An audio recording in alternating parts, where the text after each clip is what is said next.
Hello, everyone. Looks like we're live. Does everything still work the way it's supposed to be? It's been. How long has it been? So freaking long.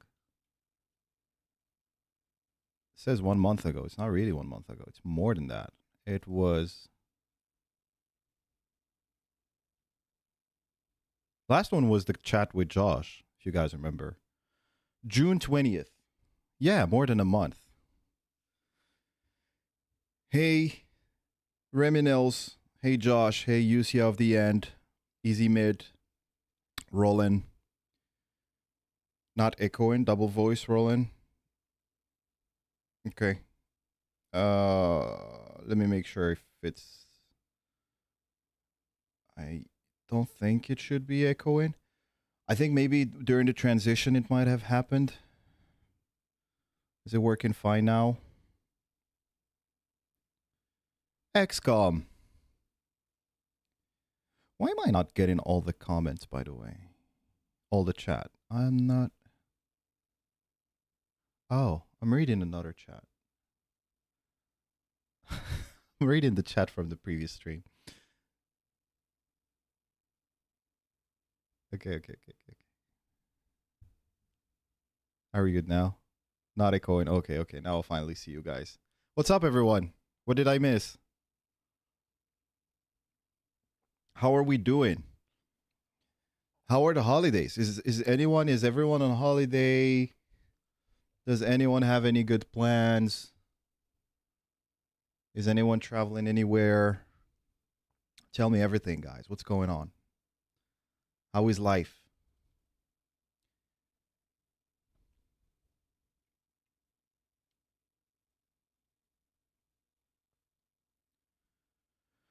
I just wanted to say that I stumbled on your content a week ago at work, and your insight in the trilogy and OG compilation is really insightful. Rhodes Jojo, thank you so much. I really appreciate it. I am just so glad to be able to share this passion with everyone.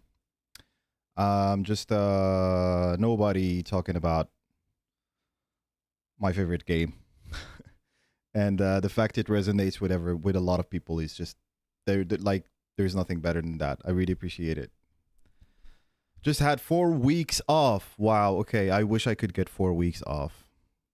Just passing time till next spring. I agree. Josh, it's all right. We will. That's where we're going next, so you don't have to worry about that. Watch the World Cup. Go Norway and Grass to Spain. Go Norway. Are you from Norway? Like, were you rooting for Norway? So I'm Moroccan. So obviously I was rooting for both Morocco and Canada. Morocco reached the quarterfinals. They played really well, I think. Canada played really well as well and got knocked out by Morocco, funny enough. And I think Spain deserved it. It was a great World Cup, all in all, but lots of annoying things here and there. But I think, you know, World Cup is always about the emotions and bringing people together. And I saw Canadians rooting for one soccer team, which doesn't happen often. So that was fun. They're from Norway. Okay, cool. Norway did brilliant. I feel like Norway should have, with a little bit more of luck, could have gone through to the semis. Probably would have given Argentina a better game because, yeah, England, I think, was not a good matchup for Argentina. But anyways, enough of me blabbering about World Cup and soccer. Although I could sit down and talk about soccer for hours if you want, guys. I could literally rebrand this channel to soccer if there are enough people interested. I've been a huge soccer fan for pretty much my whole life. You bought your first ever full series box set, Stranger Things. Awesome.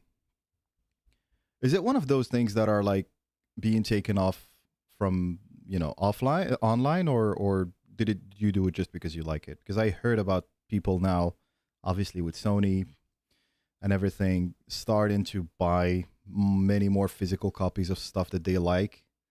And I remember hearing Stranger Things being some of the stuff that people are buying. One of the things that annoys me that isn't available, I think it's not available anywhere online, by the way. I'm not sure if Apple TV has it. Is Westworld? Are there any Westworld fans here? I feel like Westworld is, um, there are ways to watch it. I'm not complaining that I'm not able to watch it, to be totally honest. It's just that it feels like a show that has been abandoned on all levels. First, it hasn't been completed. Two, you can't find it in any platform. Three, I'm not even sure if you can find a physical version now. First season is everything, yeah. Okay, Netflix partnered with Arrow Films. Okay. First season is goated, Reminils. Is wow. That last episode is like your brain just explodes. And, obviously no spoilers, but there's like one big reveal, I don't know, like halfway through the season, which is like one of the best reveals or plot twists I've seen in my whole life. So a lot of people saw it coming apparently, but I didn't. And it's just like, wow. It completely blew me away. Speaking of plot twists, what is the revelation plot twist going to be? Is the question we're all asking, right?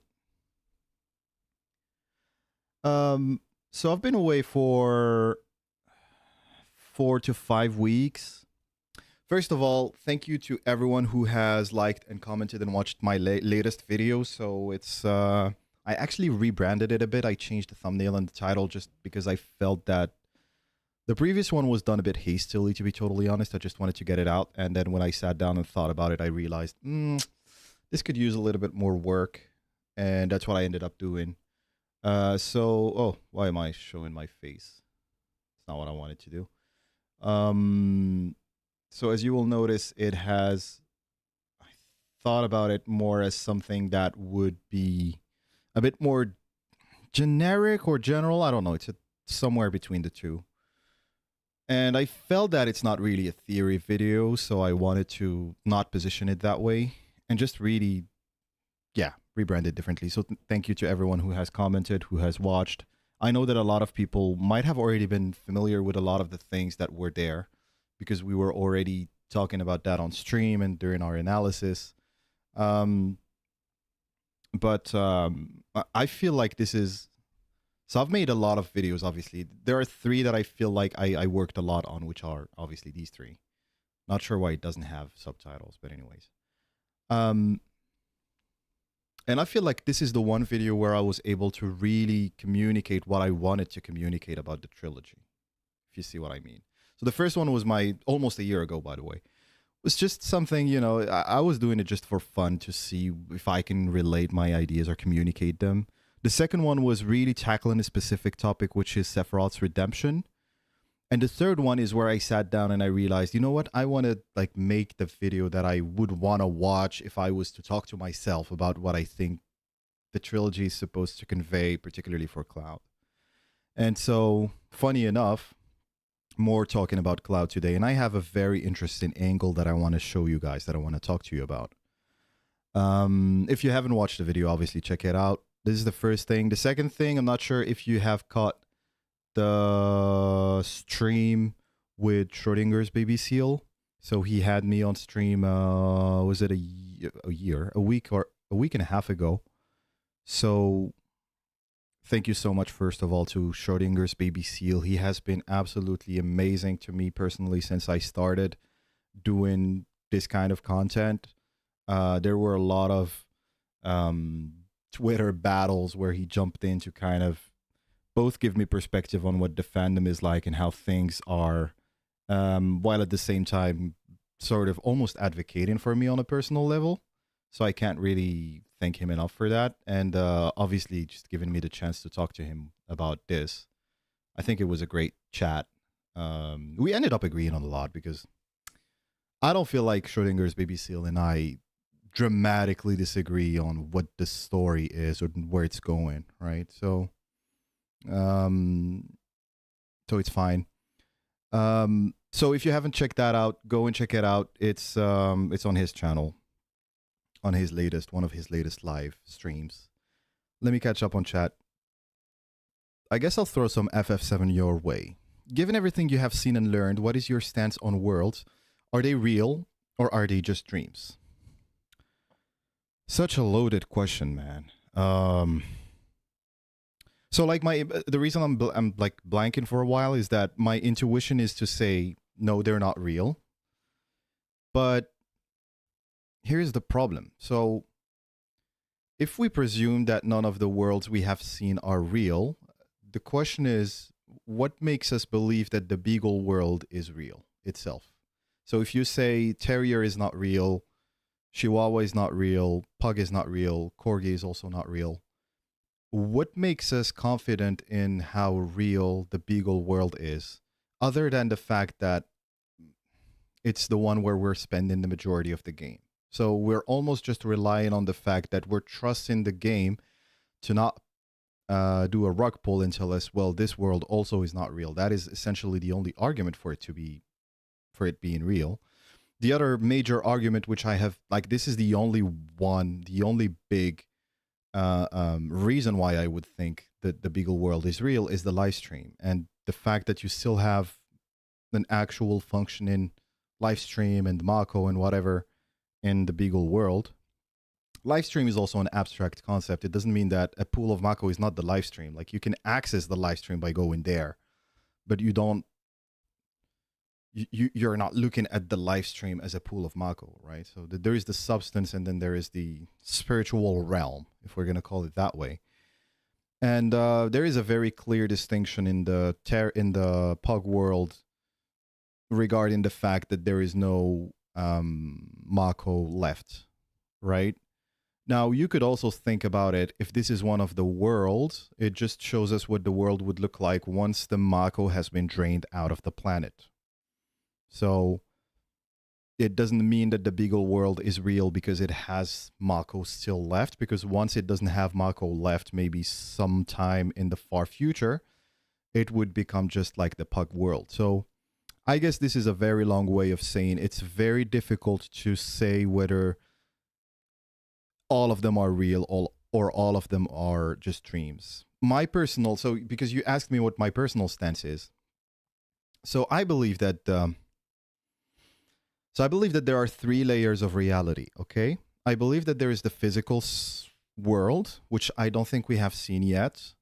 I believe there is a consensus reality, which is the Beagle world, and I believe there is a realm of dreams, which is Terrier, Corgi, Chihuahua, Pug, and maybe two other worlds which we haven't seen. Now, it's possible that one of the two worlds we haven't seen is also the physical reality. We don't know. The reason I'm saying three is because I believe the physical world is where the true version of events is happening. The consensus reality is a world that is tainted either by live stream corruption, which is the Beagle world, or by perception of individuals. In this case, it could be Cloud projecting that stuff, and we are looking at it from his point of view. Or it could be just live stream corrupting that layer of reality. So I think about it as not one world is real and one is not, but rather, can we have multiple layers, right? Physical world, consensus reality, not even a consensus reality. I would call it just a replica of reality tainted with live stream shenanigans. And the third one is what looks like pure dreams, which is the 5 worlds or the 4 worlds we've been exposed to.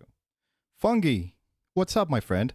Just having a bang for Fungi's, guys. Go and check out Fungi's content. He's on a roll. I hope Easy Mid that answers the question. I think the world served the purpose of getting Cloud to where he should be, though.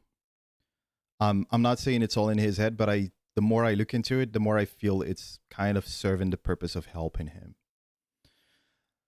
Hamaguchi made some interesting comments about the open world design that seems like a happy medium between guided exploration and hands-off exploration. I agree with that, Josh. We can look at the Hamaguchi interview as a start, so we can look at it in a minute.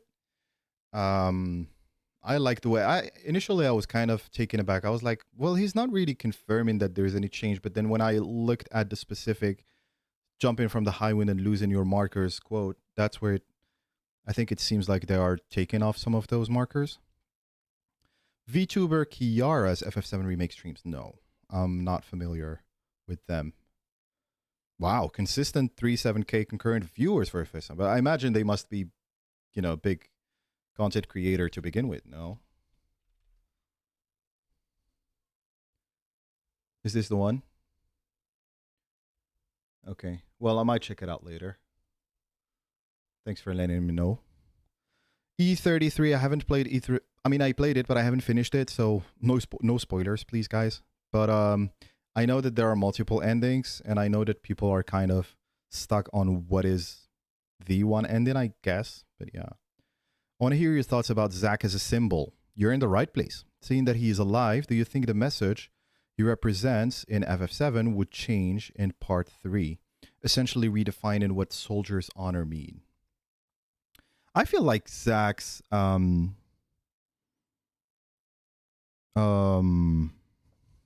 I feel like Zack's entire arc so far has been much more about his symbolism than his actions. I totally agree on asking the question about his symbolism, because if you look at Zack in Rebirth, what does he actually achieve? So the first thing is that he saves Aerith from being taken by Shinra again. Josh, it's all right. I mean, you would think that I have played it. Like, I'm the one who's late. And you see what he does other than saving Aerith. Well, saving Aerith is crucial for getting the white materia possibly back to the real world, if that's what's happening. So that would still be quite a decisive action. The other thing is that he just ends up looking for a way to cure Cloud. So I feel like we haven't given enough importance to that arc of him going and looking for a cure. Particularly because there is a there is a stamp poster in that world which says temporarily closed. Can we find it here? Let's hope we're lucky and we can find it. By the way, look at this. See? You can find those models carrying the white dog in all the versions of stamp, not just the Chihuahua stamp, which is this one. So there is a temporarily closed sign, right? Which is this one, right? So this was obviously in the Junon area, and then it was patched out, apparently. So Schrodinger's baby seal also told me the other day that he had it in one of the early copies, and it was removed, obviously, from Junon. And you think about the fact that at one point they were considering having this as just 2 games, and so they might have been, this inclusion might have been just a leftover from the design where they needed to tell the story over the second game and have it essentially done. But anyway, let's just presume that it was just a mistake. Behind Zack in the Shinra HQ, which is essentially here, right? There is this same poster, which is going to be very blurry and very small. And so you can find it here, and it says temporarily closed. So I don't know if we go back to that world, because here's the state of affairs.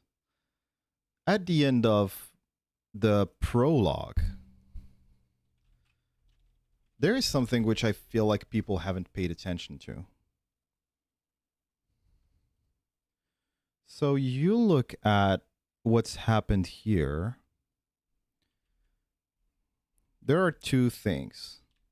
First of all, look at what the reporter is going to say. The survivors are being taken away. So there's reason to believe that Avalanche, well, when I say Avalanche, I mean Tifa, Barret, Red 13, and Aerith, were survivors, were marked as survivors by Shinra. The second thing is that they're being taken away by Shinra somewhere. Okay? So we save Aerith, but we don't know what happened to Red 13, Barret, and Tifa. As a matter of fact, we know what happened to Barret and Tifa, because when we go here, you will notice that Zack will look at the helicopters and they are already leaving, right? Aerith! There is one chopper which goes down, and that's the one with Red 13 because he's trying to make sure that they don't go through. They are unconscious except Red 13. But the other helicopter is just going about its business as usual. I don't know where it's going. And so I had this crazy idea of, well, imagine if Red 13, Barrett, and Tifa in the Terrier world were taken to Junon. Because why would they be taken away from Midgar? The reason why they would be taken away to Junon is for their execution. Because if Avalanche, and specifically these three along with Cloud and Aerith, were caught by Shinra, you bet they would execute them, which is what they end up wanting to do later. So, what if we already reconcile with... What if we merge with the Terrier world by the time the party is in Junon? You see what I mean? Shinra is taking them away. And so what's going on there? Where are they? I actually forgot why I even talked about this. But yeah, so that's the first thing. So the party could be taken by Shinra. The second thing is, well, what about Cloud? And that's where you could connect to the version of events where Zack goes to the Shinra building and tries to save Cloud. So what if, okay, it's just an idea. What if Zack ends up succeeding and he has Shinra come and pick up Cloud because he's sick, and he has Hojo realize that, and Hojo is like, let's experiment a bit more with him or whatever. And essentially, we wake up in a world where Cloud, Tifa, Barrett, and Red 13 are in the exact same spot because they were all captured by Shinra. And it's just Zack who is on the run. I don't know if Zack would escape that situation or if they would want him or whatever. Do you see what I mean? It also is kind of weird that Zack goes to the Shinra building and he doesn't get caught. So it would be weird if he makes it all the way to Hojo and doesn't get caught afterwards. So they would essentially capture him there and then. Yes, Josh, I have thought a lot about this as well. What if this is the future? What if Terrier is the future? What if Terrier is what happens when the live stream erupts on the surface? Right? The flowers bloom at the end in the Terrier world. The supposed dead world could be that it's just a manifestation of Aerith or possibly the live stream returning. Yeah, I think it is I definitely think that the Terrier world is controlled by thoughts or vibes or by someone's consciousness. So this is how I think about it, right?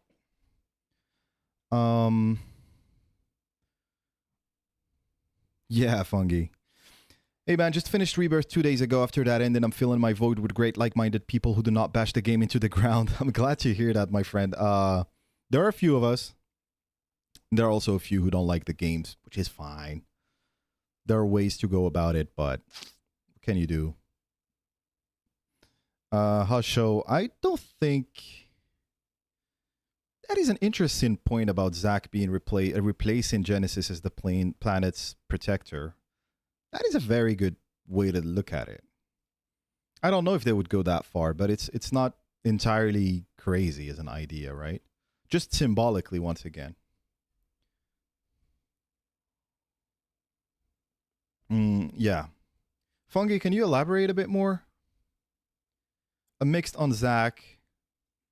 If we take that he's going to resolve Marlene's wish, you need to save Cloud. Does that really play out? So you think it won't play out?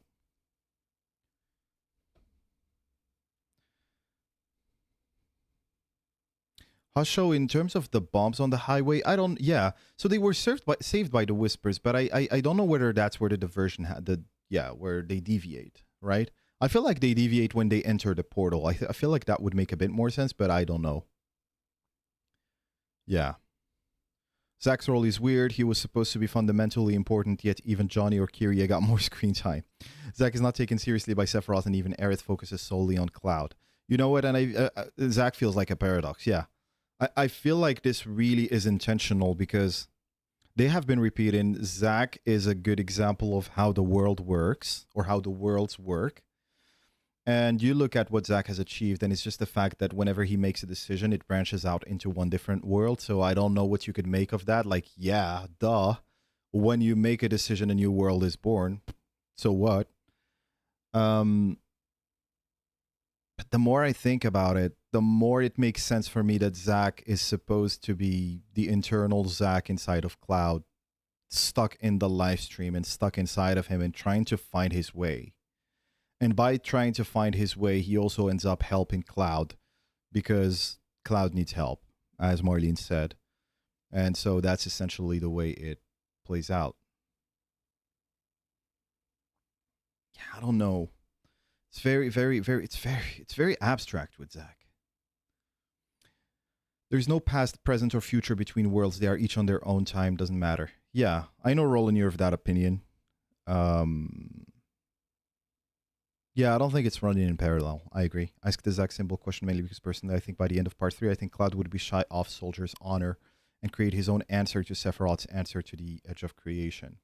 So you would mean that the Soldier's honor protects your dreams, embrace your dreams, blah, blah, blah, would just be constrained to Zack, and that anything else that Cloud would muster would be his own. I think that makes sense.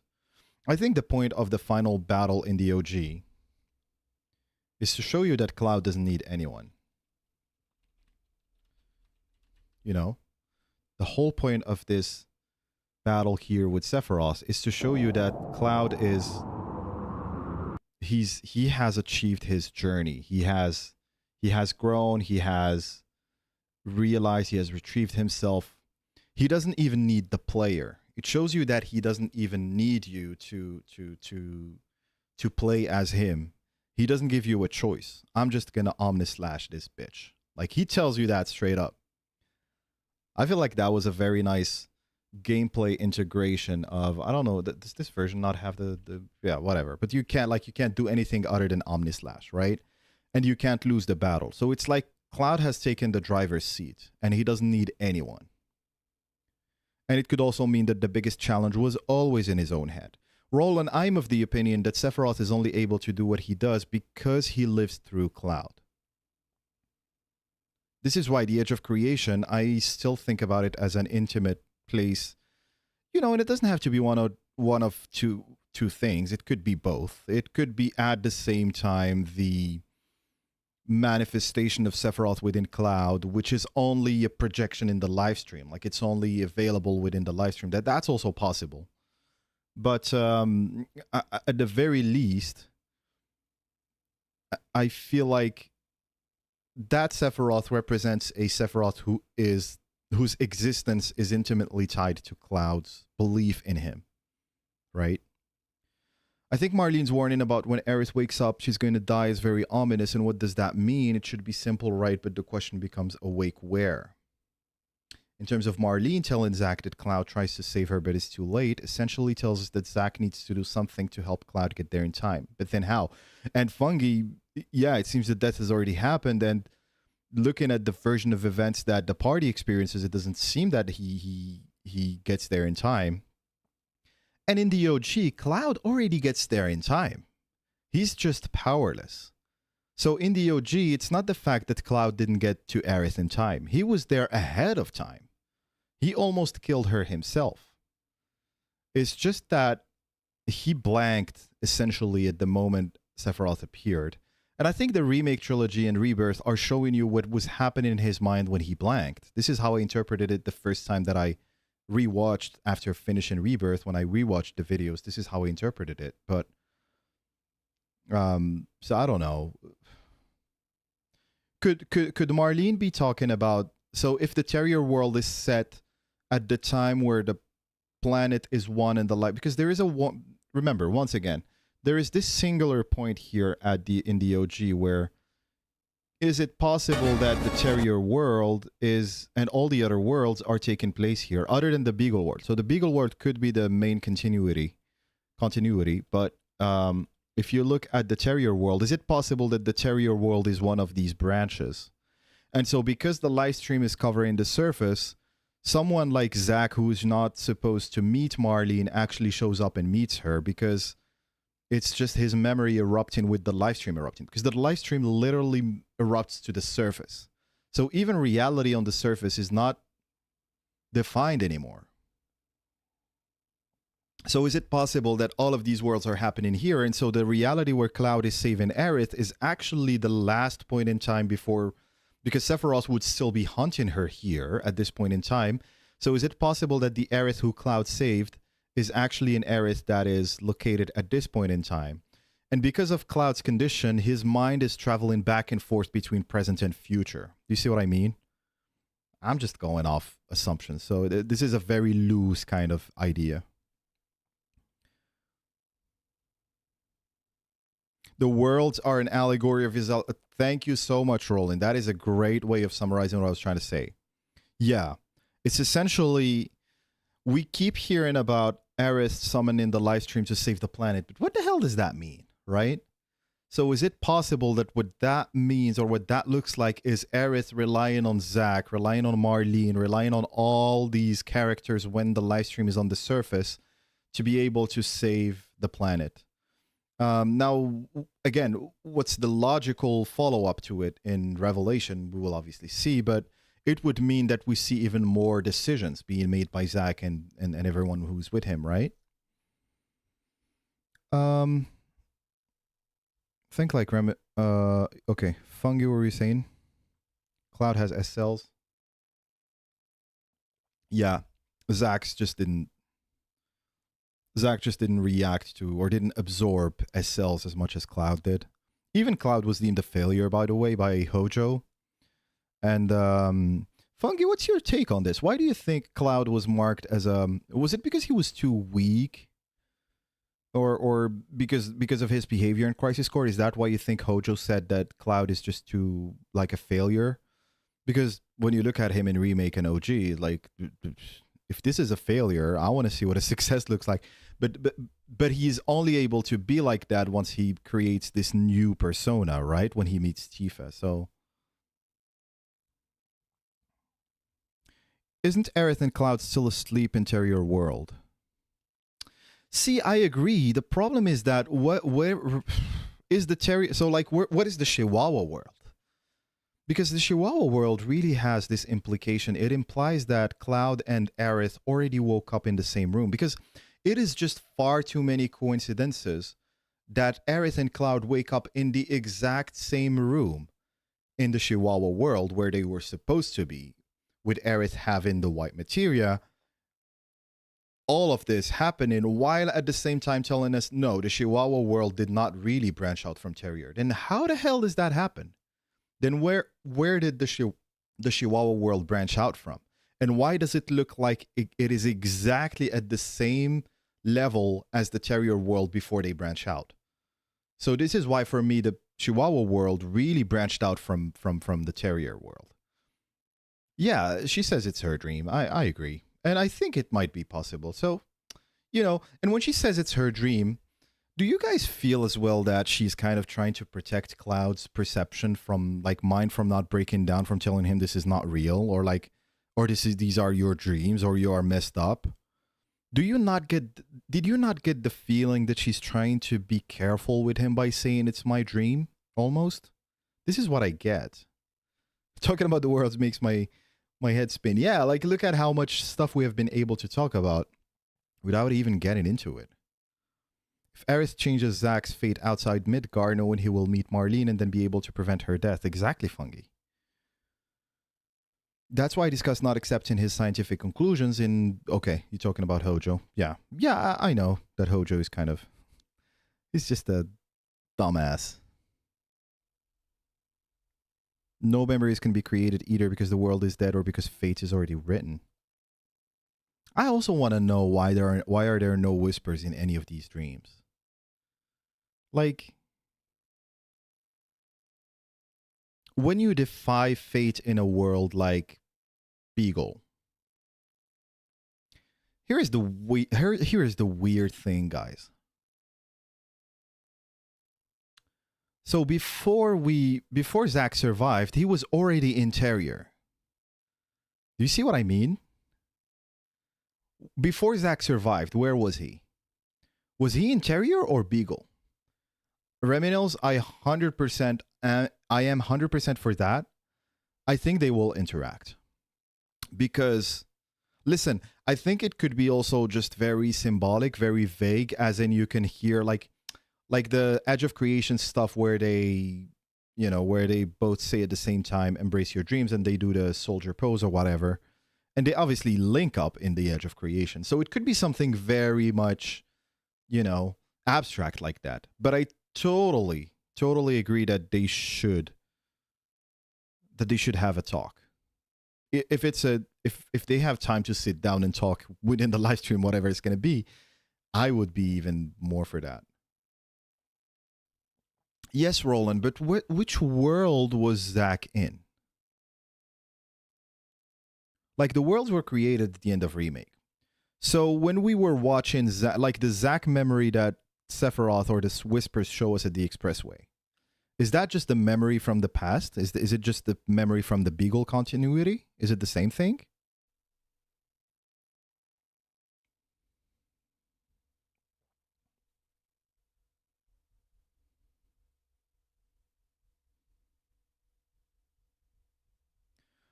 Yeah, the live stream use, yeah. I think. I think the live stream would be, because, you know, because in the live stream sequence, here's another thing. Such a difficult question to answer. But here's another thing that you just made me realize. So in the OG, when Cloud and Tifa are going over his memories and her memories as well, the NPCs, the characters in those memories are NPCs. Even Sephiroth is an NPC. You don't have Sephiroth showing up in the live stream sequence and telling him, haha, well, you were not there. He does that in the Northern Crater. So how would Zack interact with Cloud in the new live stream sequence if we didn't see any NPC or any character act outside of the simulation or the memories in the live stream sequence? Do you see what I mean? Like, just take the kids that were with Tifa, for example. They are not aware that Cloud and Tifa are watching them. That older Cloud and Tifa are watching them from the live stream. We're just seeing a memory. It's just a projection from Cloud's memories and Tifa's memories and the live stream. So how would Zack interact with Cloud if he would also be just a projection? You would need for Zack and Aerith to all of a sudden be aware that they are within a memory and talk to Cloud in the live stream sequence. Maybe that's what's happening.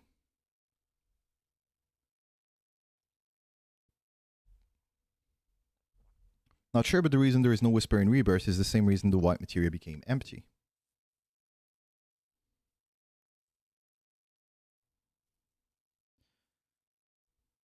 Because everything was taken outside of that world? Is that what you meant?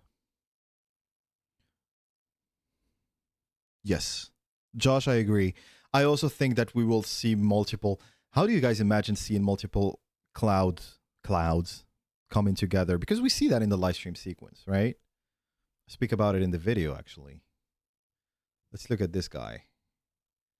If he has anything interesting to say. Oh my god, look at the first screen we're landed on. If everything's a dream, don't wake me, and then Zack and Cloud. This, guys. Right? So you see literal fragments of Cloud reuniting into him. You see? You know, the more you think about it, the remake will not show us this scene exactly like this. Because we've seen what a live stream sequence looks like, what a mini live stream sequence looks like through Tifa and Gongaga, and I don't know if they're going to show us those like hollow models like Tifa was observing in her live stream sequence in Gongaga. But how do you relate something like this in remake? How do you show it? At Aerith's house, the Whispers don't have a grasp of the world's events anymore, therefore they can't align the story. Yeah. Yeah, and Sephiroth is definitely pulling the strings. At Aerith's house is the only kind of answer. He finds a way to cure Aerith and Cloud. We would see them at Aerith's house very awkwardly as both boys exit Aerith's room. What are you talking about, Fungi? Are you talking about the live stream sequence still? And I feel like this would... Oh, that's where they would talk. Yeah. I feel like So I think, guys, I think that this is the moment Cloud goes to Terrier. My prediction is that so here. My prediction is that Cloud, when he gives the black materia to Sephiroth here, I think this is where his ego breaks down and he goes to Terrier. He goes to another layer of reality. He's like, I was never in Nibelheim. Well, the guy who was in Nibelheim is Zack. Let me go look for Zack. And then all of a sudden he's with Zack in the same world. You see what I mean? That's why I think Cloud plus Zack plus Aerith would absolutely interact in the Terrier world. Not within the livestream sequence necessarily, but within the Terrier world. Now, here is a mind-blowing idea. I just thought about it. Cloud goes to Terrier, okay, at this moment. He still thinks Aerith is alive, and he doesn't know. He thinks Zack died a different way. And by going to that world, they tell him, what the hell are you doing here? This is the world of the dead. And he tells them, wait, what? No, I never existed, or like I'm just a copy, blah, blah, blah. And Zack tells him, no, you're not a copy. We were together in Nibelheim. And that's how he realizes, oh my God, you guys are already dead. Imagine that Cloud wakes up in the Terrier world and sees Aerith and Zack, and that's how he realizes that they are dead. Oof, that would go very hard.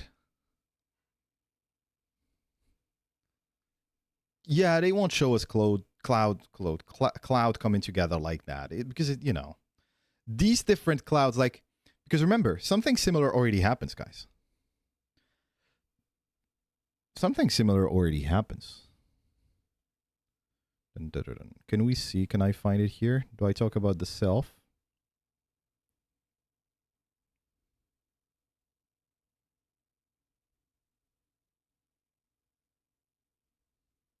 What happens when we wake up in this world, right?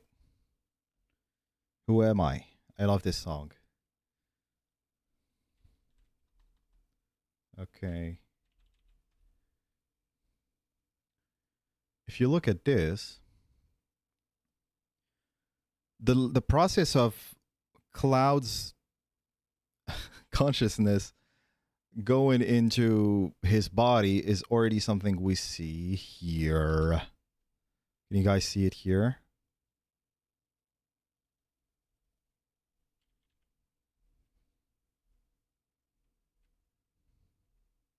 I'm sure many of you know what I'm talking about.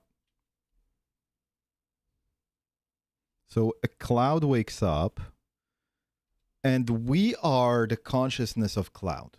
So imagine that we are the consciousness of Cloud, and this is the body of a Cloud somewhere.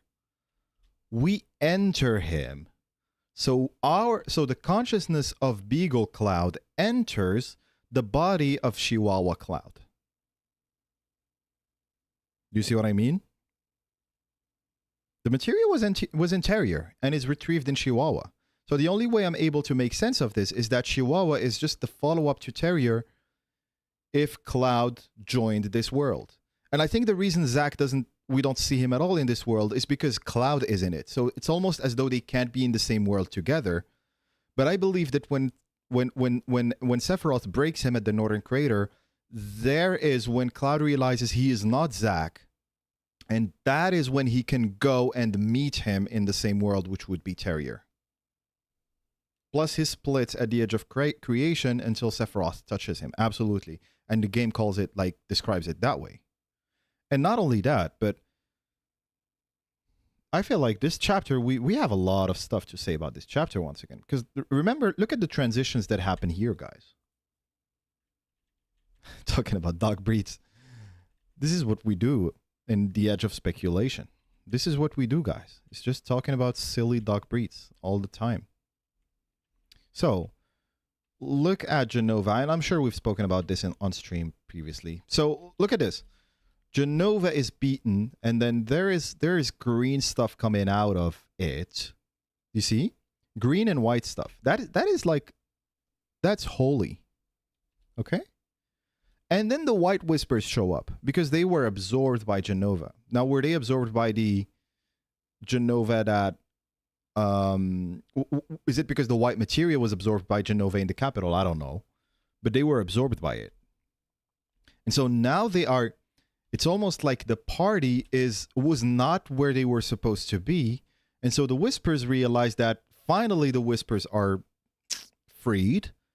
And so they can finally take the party where they should be. You will see, they will swarm them and then they will take them back.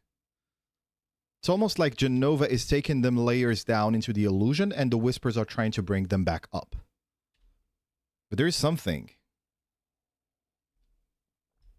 Right? So now the White Whispers are shaping reality once again. This is why I think the Whispers are linked to reality. Not just fate, but reality on its own. Look at this. The party is literally being transported, guys. Do you see it? They are being taken somewhere else. Look at the rainbows around and all this kind of stuff. The Whispers swarming them. Now, the one thing is that I believe this is where Aerith goes, right? All of a sudden, because I have access to these guys through the White Whispers, I can reunite these two. And the reason she wants to reunite these two is essentially to make sure that Cloud finds himself. Because if Cloud sees Zack, Cloud realizes that he is not Zack. Yes, this is why, yeah. He disappears and the party notices that. But listen, the Cloud we were playing as in the Forgotten Capital is this guy, right? It's the same guy.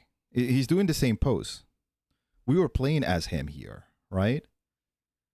And so I think that when we released Holy, we finally gave the opportunity to the White Whispers to reunite Zack and Cloud.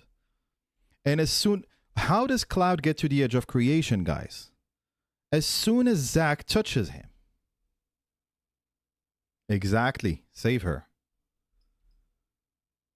Listen, as soon as he's going to touch him, look at Cloud. So what is Cloud's... You know what's creepy here, by the way, is that Black Whispers... Did Black Whispers come out of Cloud, guys? Do you see that?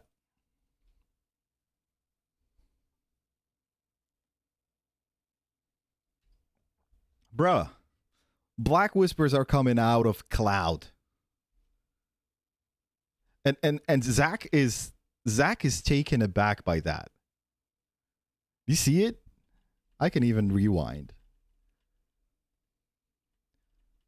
Oh my god. And we saw them coming out of him before he enters the capital. So it's not the first time.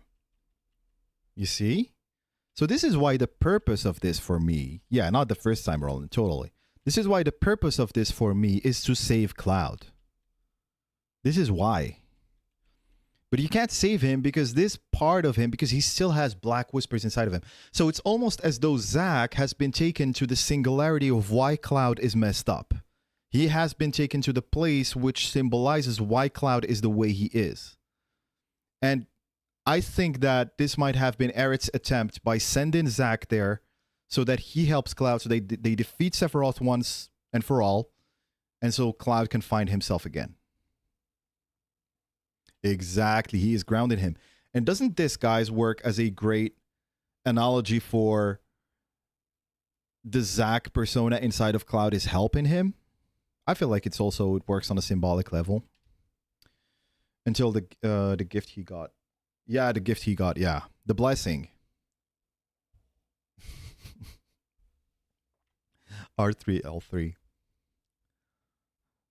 Zack is not getting some say. Yeah. So this is why for me, the Edge of Creation really symbolizes Zack's role, guys. I think Zack is supposed to be someone who... Let me put some music, by the way.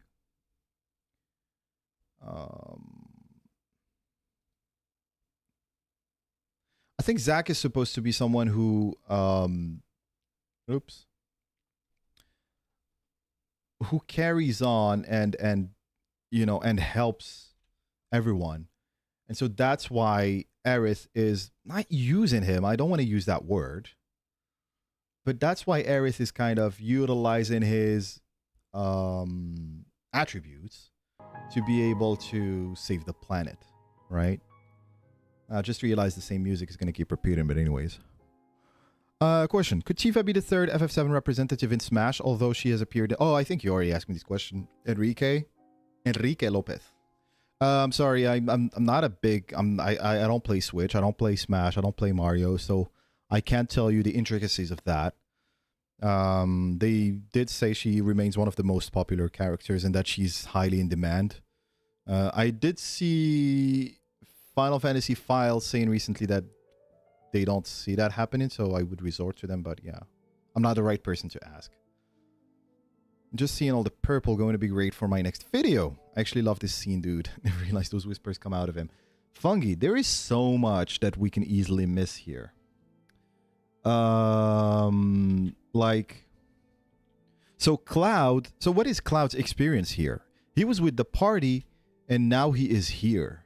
But what took him here, it's Zack touching him. I feel like people don't focus on the sequence of events that happen, you see? It's almost as if he's facing an existential crisis and he goes into his own mind to figure out what the hell's going on. That's how I thought about it. I felt like this is all metaphors for how stuff happens. Also how the group got to him. How did they get to him? Because they don't touch him.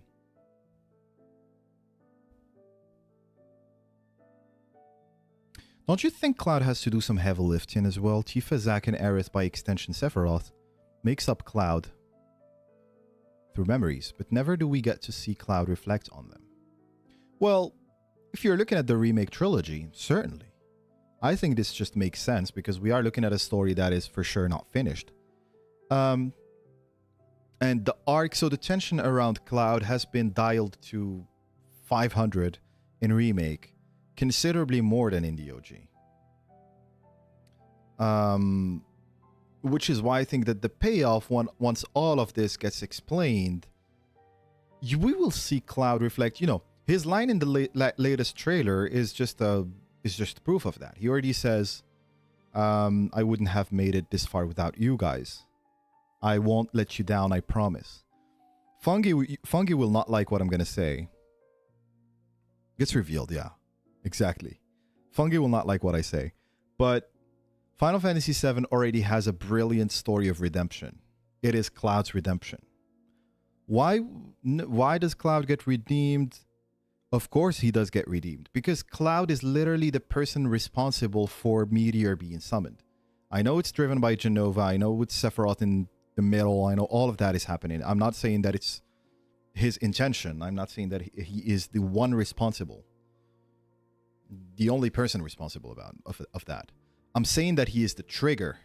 Boo! I'm saying he is the trigger. He is used for that. And so this is why in On the Way to a Smile, the party is really almost shunned by a lot of people. So for example, Yuffie is shunned by people in Wutai. They don't like her, right? They're like, you almost brought the destruction of the planet. You and your friends. And Tifa lives with the guilt, and Barrett lives with the guilt. Their actions, well, Avalanche obviously is one thing, but Cloud's actions are specifically what led to Meteor being summoned. So the redemption arc is Cloud becoming strong enough to go and save the planet because it was his fault that the planet was in danger to begin with. You see? So that's why Cloud's redemption arc for me is a very strong one. Could you have 2 redemption arcs? I'm not against it. I would call it, we spoke about it before, Fungi, I would call it more realization than redemption. I know with your latest videos, you're much more leaning towards, well, this is definitely standing it up, and I watched both of them. And I'm not saying it's not possible. I'm just saying that for me, narratively, I see it more going towards the direction of one is redeemed, which is Cloud, because that's the story, or that's his arc. And Sephiroth has done so much wrong that it's just about saving him and having him let go. You see? I know, Fungi, but do you think that Sephiroth is gonna have one of the clowns as the clowns? Do you think that Sephiroth is gonna find a clone as strong as Cloud? I don't think so. I think he needs him. I'm sorry, my friend, but I'll disagree. You know why? Let me tell you why. It's very mechanical. It's very mechanical. It's simply because there hasn't been, as far as we know, within those 5 years, a soldier biologically, like Cloud. Cloud is a soldier biologically because he was injected with Jenova cells and whatnot, that has been able to form or to break out of his mind breaking down. You see, all of them become cloaks or robed guys or whatever.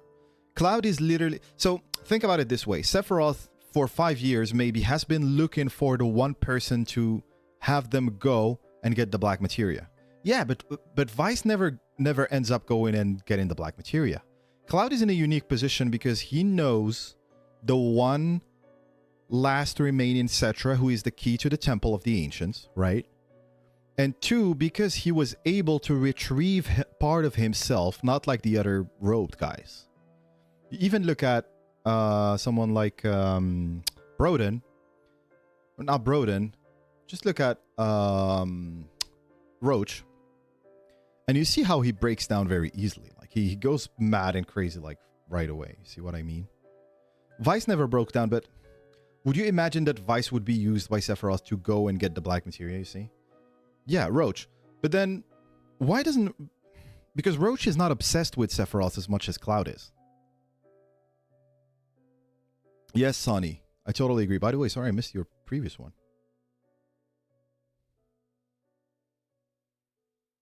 Unicorn. Cloud is our narrative below to the planets above in the Hermetic axiom. Sorry, my English is bad when it comes to specific terms. I probably know them in French, but as above, so below. Cloud's story is the microcosm to the planet's microcosmic story. Yeah. This is why it seems like Cloud is shattered and the planet is shattered on the same levels, right? The only real fight that happened was the first Jenova one before the diversions occur. I totally agree, Sonny, on the first one, and the second one is saying, plus Sephiroth is obsessed with Cloud because he killed him in Nibelheim. Yeah. And that leads to Cloud also being obsessed with Sephiroth because he killed his mother and burned his hometown. So Sephiroth, it's being used by Jenova. Totally agree, Fungi. It's just that, would Jenova find a better vessel than Cloud? Could anyone other than Cloud have played his role? Even that is not necessary, because you could argue that. Okay, let's presume that any other guy could have been used. Even if that is the case, Cloud is the one who effectively does it. So he needs to redeem himself. You see what I mean?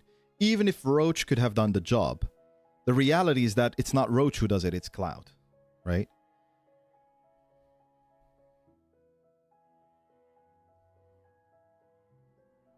Well, no, Fungi, hold on. You're saying where all of these discussions break down is that Sephiroth saves Cloud twice, and also from Midsummer, yeah. The arguments make some no sense for Sephiroth to save him. Well, here's the thing. Why does Sephiroth save him then? It's because he is the one clone that they need. You see what I mean? Sephiroth saves Cloud because he is precious. By the way, that's just Jenova. That's not Sephiroth. Right?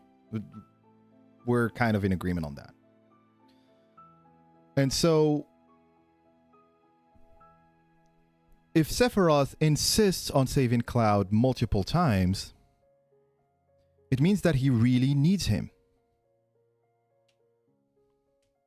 And on the way to a smile, livestream Black, Sephiroth ties his very existence to Cloud's essence in the livestream. Absolutely. If Cloud dies, Sephiroth dissolves into the livestream. Oh my god. You guys are going to push me so that I bring back the angle of Cloud dying. You would argue that Cloud will get the black materia, but that is not canon, even to the OG. Cloud tells us himself. What do you mean? He does get the black materia. Do you mean he's going to summon a meteor himself? What makes Cloud special, Reminils? This is just a bridge to the actual thing I wanted to discuss today. Maybe Cloud is the vessel and the core Sephiroth memories are inside of him. Oh, why is he special to Sephiroth? Sephiroth needs Cloud to destroy himself. Explain the logic. No, not to destroy himself. He needed him to get the black materia. No, but let me know, Fungi. Just explain to me what you're talking about because I lost you.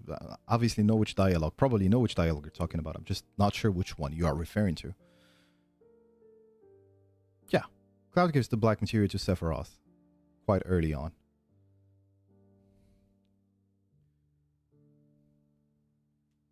What am I arguing? I'm sorry, my brain is sometimes fuzzy. I might be totally saying nonsense, by the way. It is possible and likely at times.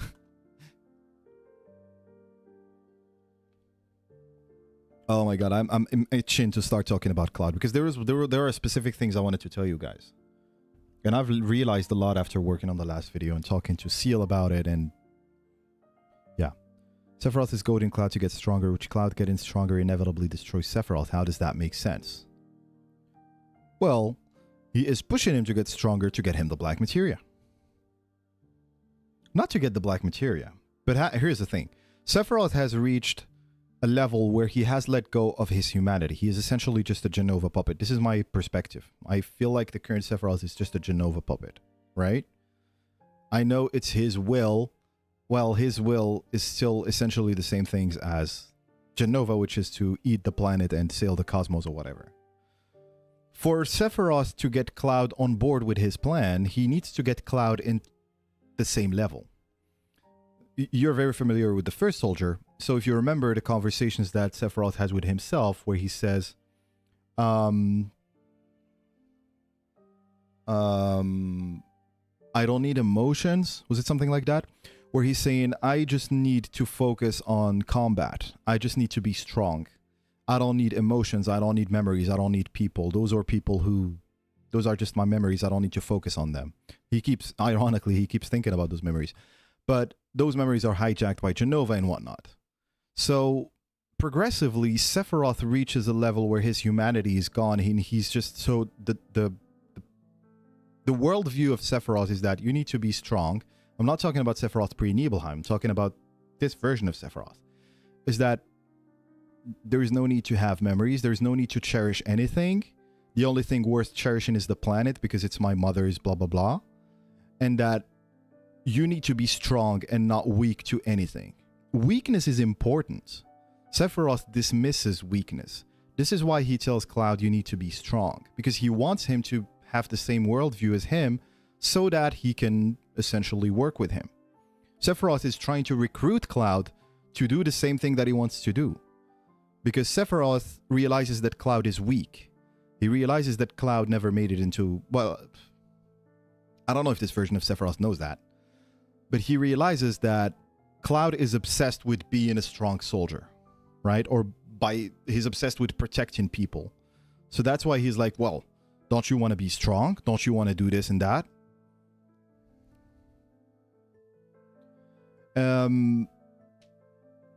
Sephiroth prevents Cloud from drowning by the myths. Yeah, it's very likely that he prevented him. But was that Sephiroth or just a vision that Cloud had and then it's just Cloud who did it himself? Ain't no way you're saying it's going to be a triplet Cloud, Sephiroth, and Jenova. Well, I don't know where you're going with that because that's not what I said. Jenova is a nihilistic being which wants to destroy the planet. Sephiroth wants to create eternity. Is diametrical the same? Or, I'm sorry, I don't know if the word means the same or different. So, I'm assuming the word means they are different. Does diametrical mean different? So,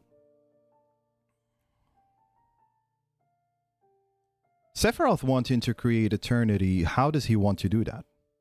Because within the Temple of the Ancients, he still says the same things, guys. He still says, my mother, these errant worlds will be one again. So he wants to reunite the world with his mother. He wants to bring about Jenova again. And in Advent Children, if you presume... So was it Sephiroth in Advent Children or was it just Jenova? Because if you say that it was Sephiroth and Tony, if you say that Sephiroth is the one who was in control in Advent Children, he literally says, I want to use the planet as my vessel to sail the cosmos, which is exactly what Jenova does. She was labeled the planet eater, that she would go and eat planets and then move on to the next one. Basically opposed, okay.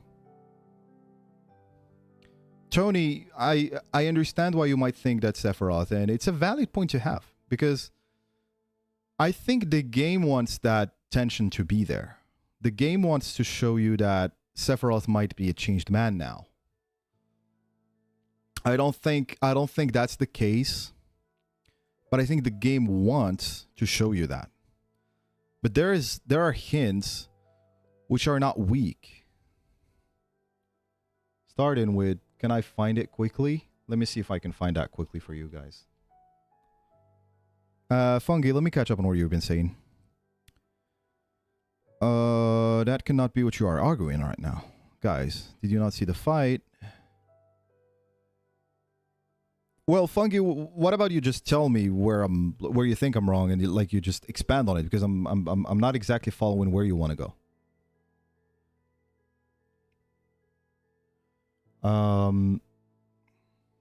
Is it Material Ultimania Plus?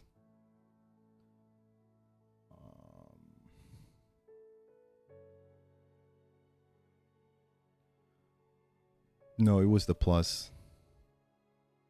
Well, I have it in Japanese too, so you guys are going to have to bear with me as I find translations.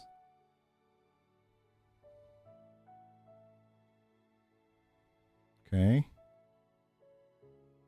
Let me stop this too. Stop the music for now.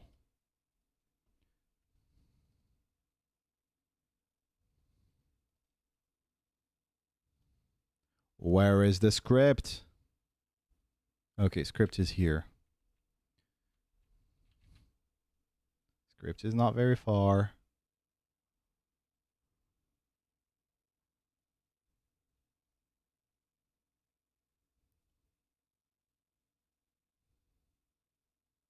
There is the one. Here it is.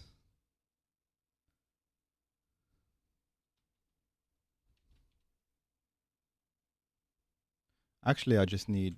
Hold on. I just need this part. Right? Okay.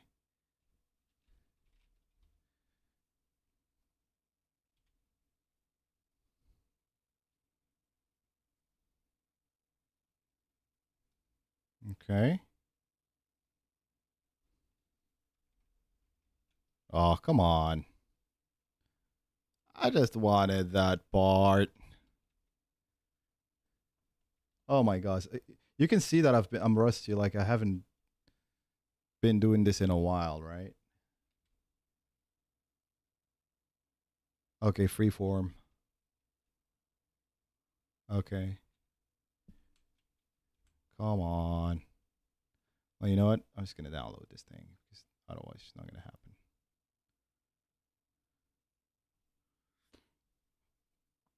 Okay. Guys, read this.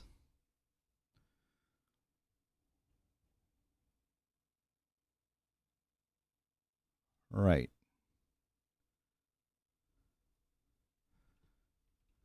Seven seconds to the end, but there is still time. Okay? Sephiroth wears a menacing smile.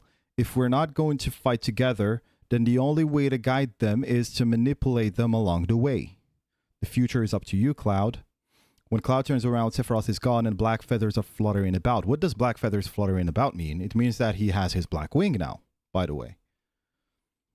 This is all when Cloud refuses Sephiroth's help. So, do you guys think that for some reason, Sephiroth would actually want to get rid of Jenova, yet still decide to manipulate Cloud? This is one of the big problems I have with the idea that it might be Sephiroth trying to break away from Jenova. If anything, he realizes that the only way is to keep doing what he was doing. Okay.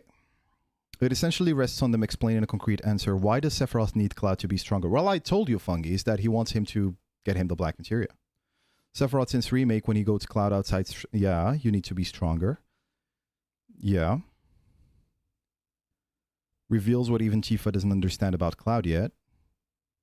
The biggest implication that the remake series is not a sequel is that Sarah knows what he has done in the past and he's ruminating about it at the edge of creation. Sarah? Sephiroth. The remake series is not a sequel is that Sephiroth knows what he has done in the past And he's ruminating about it at the edge of creation. Can you expand on that, B-Pace? I feel like you have some idea, like you have an idea thought out, but I didn't catch it. That Cloud wanted to get stronger for her. I don't think, Fungi, that that's what he means. Because this would be us jumping to a conclusion that Sephiroth was talking about Cloud wanting to be strong for Tifa, when that was not necessarily the case. I would agree Jenova is an allegory for nihilism. Yeah, but Sephiroth's inflation isn't necessarily opposed to nihilism. It's a response to it. Sephiroth seems to be the will of power turned up to 11. I agree. Then there's Aerith somewhere in the middle who agreed to break fate, but certainly wanting to establish something entirely different than Sephiroth and Jenova. Yeah, she doesn't share the same worldview as Sephiroth, for sure. Nihilism is purposelessness, not the same as destruction. Jenova has a clear purpose, which is destruction. But, Fungi, if you're presuming that Jenova has a purpose, you're analyzing Jenova as a human. Jenova is not a human. Jenova can't be analyzed with the same concepts as humanity, like nihilism and purposelessness and whatnot. It's not a human. Jenova is a non-sentient, I believe, or sentient alien, whatever. I don't even remember what it was described as. It's an alien. Was it described as being sentient or not? I don't remember. I think it's because Sephiroth wants to absorb Jenova's power completely, not redeem himself, but still has an obsession with Cloud, who has some of the strongest memories of him. And I think that Sephiroth wants to think that he has a choice. This is what the first soldier showed me, is that Sephiroth thinks that he is going to finally make his choice, which is to save the planet. But he doesn't realize that his plan for saving the planet comes from the wrong place. And that wrong place was definitely triggered by Jenova messing with him his whole life, which is that friendship doesn't mean anything. You don't need memories. You don't need to hold on to anything. Otherwise, why would Sephiroth incite Cloud and tell him that the worlds are all bound to die? Whereas Aerith tells that those worlds and memories are precious and need to be cherished. You see? It's the three Sephiroths, purple, yellow, and Edge of Creation, Omni Sephiroth or True Sephiroth. Yeah, I think they're all variations of Jenova-controlled Sephiroth, to be totally honest. Sorry, guys, I'm going to try to catch up quickly because I know I'm way behind. My big question, if fate is not written anymore and future is not only freedom but the new truth, how can Sephiroth predict the 7 seconds if nothing going forward is created yet? And by the way, Roland, I have a totally, that's a totally valid question, and I'll add something to it. Isn't time supposed to not exist at the edge of creation? So what the hell does 7 seconds mean? What is 7 seconds referring to then? It's clearly not supposed to refer to something there, right? So, like, guys, the more I think about it, the more I just fall back to the idea that this is taking place at the edge of creation, almost. All of it. And whenever Cloud takes a step, he's transported somewhere. No, even if he's walking with Tifa, Fungi, I don't know if that's the case, dude. You're talking about a parasite from a biology perspective. Jenova is not innate to the planet. Oops. Yes, but Jenova is not necessarily an evolution of humanity. Apes and humans, you know, are related by evolution. Jenova is not part of that. Sephiroth has to be tied to Cloud in order for him to not just be a memory, it's part of the lore. Okay.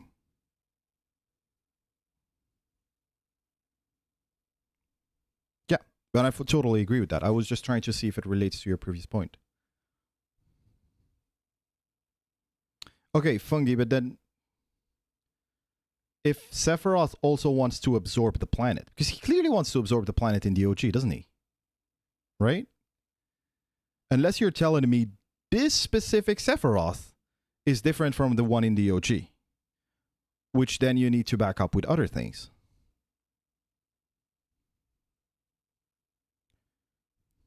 The only world left is Edge of Creation. I wouldn't say it's the only world left, but it's where everything happens. It's where the fate of the planet is decided, and the decision is, can Cloud beat Sephiroth or not? If he can beat him, then we get to where we got at the end of the OG. If he can't beat him, then Sephiroth wins. I think that's what it relates to, but I don't know. Yeah, Tony, but you also have Toriyama saying here even. I would ask you to think about that literally, blah, blah, blah, blah, blah, blah. There's only a short time left for the planet, and the planet symbolizes this. Yeah, so that's essentially what he's trying to say. Yeah. And whether the end will truly come in 7 seconds. So it's possible that the 7 seconds in the edge of creation symbolize the time left for the life of the planet outside of it. You see what I mean?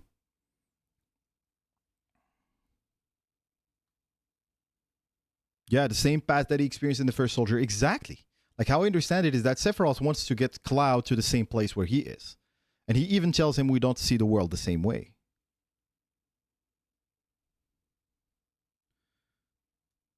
Well, Tony, I would argue we know what would cause the world ending. Two things. The first thing is spiritual energy being drained, which is what Sephiroth uses in order to enact his actions.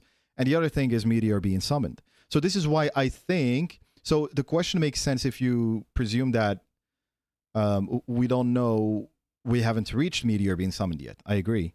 But the edge of creation is so ahead of time of anything that when you go to the edge of creation, you see that meteor has already been summoned. Do you see what I mean? So it's like a paradox. So you are essentially time traveling to the edge of creation, although it's spiritual. That's how I would understand it, but I don't know if that's true or not. And also, what does it say in Japanese, Fungi, about isn't that what you want?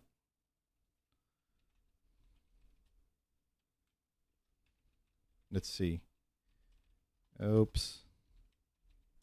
Come on. Okay. What? Why does this get changed? Okay. Let's see if we're going to find it. Sephiroth states about the light at the edge of creation that everything will return to it one day to meet a clear indication to emanatory cosmology like Neoplatonism and Kabbalah. Yeah. Again, I'm not the right person to ask about that. I think Prof. Noctis would be better, but...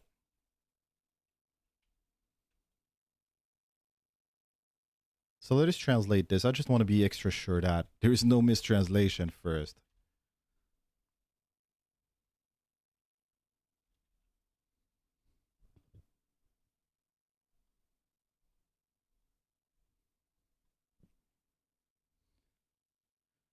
You know what? This is a terrible like, it's terribly translated, by the way. It says, I am the one who possesses the blood, blah, blah, blah. Yeah, we don't need these two lines. It says, you couldn't protect people again. Loss makes you stronger. Is that okay?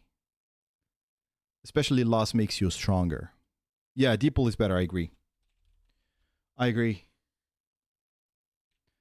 And for videos, I usually use Deeple. But,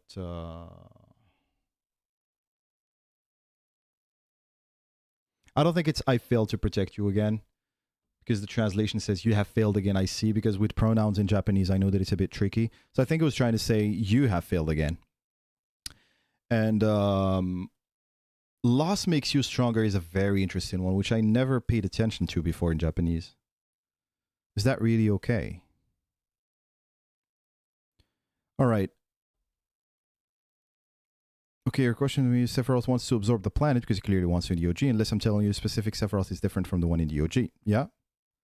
Kind of Fungi, yeah. So we would need to establish that this Sephiroth doesn't have the same motivation as the one in the OG, which I'm still not convinced about. You see what I mean?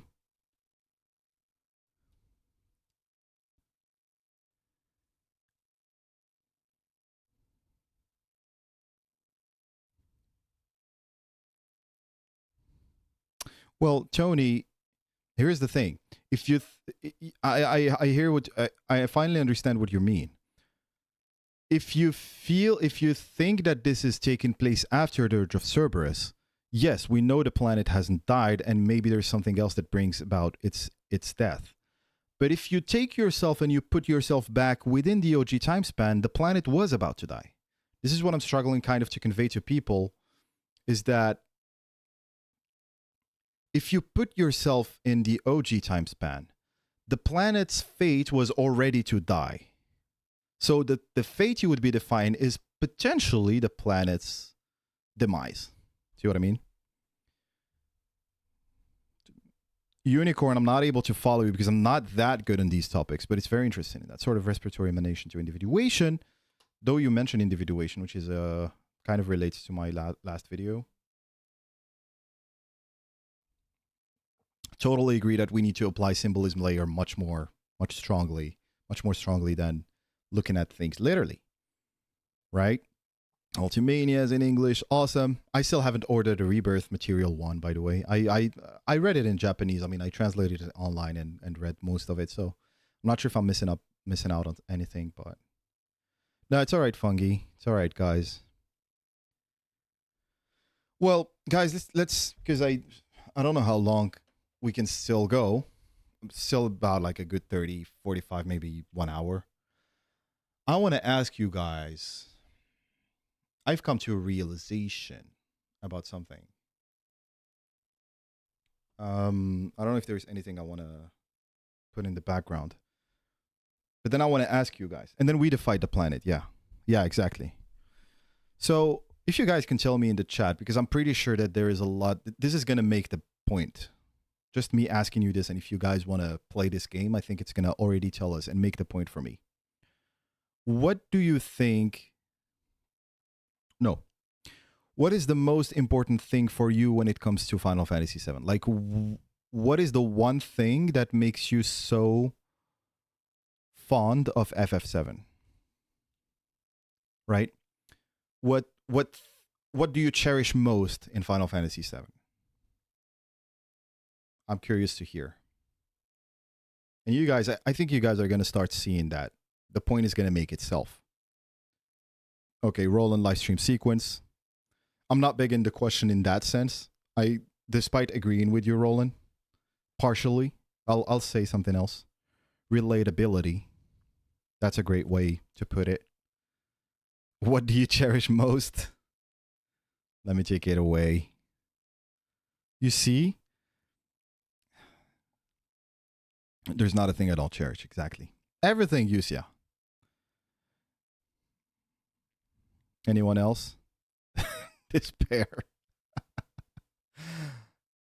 These nuts.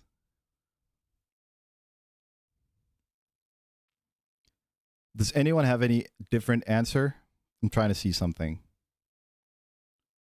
Because this defines everything, guys. The shipping. Do you mean a ship or the conversation around shipping? Or how terrible some of the conversation in shipping is, just like every faction. How it captivates me and still brings out emotion 30 years later. Easy mid, that's a great answer, but I'm talking about the OG specifically. So if you were to ask yourself this question before playing Remake. Oh, and by the way, I meant before Remake, yeah. Sorry, terrible way to ask the question. What is the thing you cherish most if you were to answer this question before Remake? Judy Tester, I'm sorry you feel that way. I understand that that's a valid opinion to have, and it's fine. We don't need to agree on anything. How Cloud can be a perfect soldier and a door kicker at the same time. What do I cherish about the OG? Is that the question? Yes, Fungi. About the story of FF7 in the OG, because I know that you kind of started with other entries before, right? So you might relate to different things. What is the thing you relate the most to? Like, what is the thing that is the most precious to you when it comes to the OG? The live stream sequence and the subversion of the hero's journey. I see a lot of Abrahamic religion connections in FF7 lore, but not to a lot of Islam-based interpretation. During sleep, the soul is said to partially leave the physical realm. Yeah, Hasho, I can obviously come in from a Muslim country, familiar with these concepts. I know what you're talking about.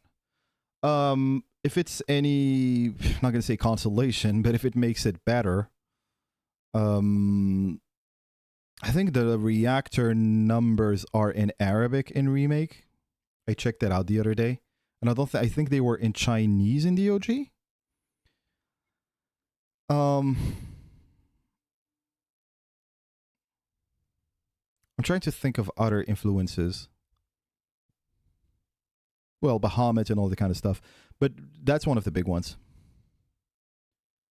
Sephiroth is named after the Kabbalist tree because that's Jewish and he's bad. I love that angle.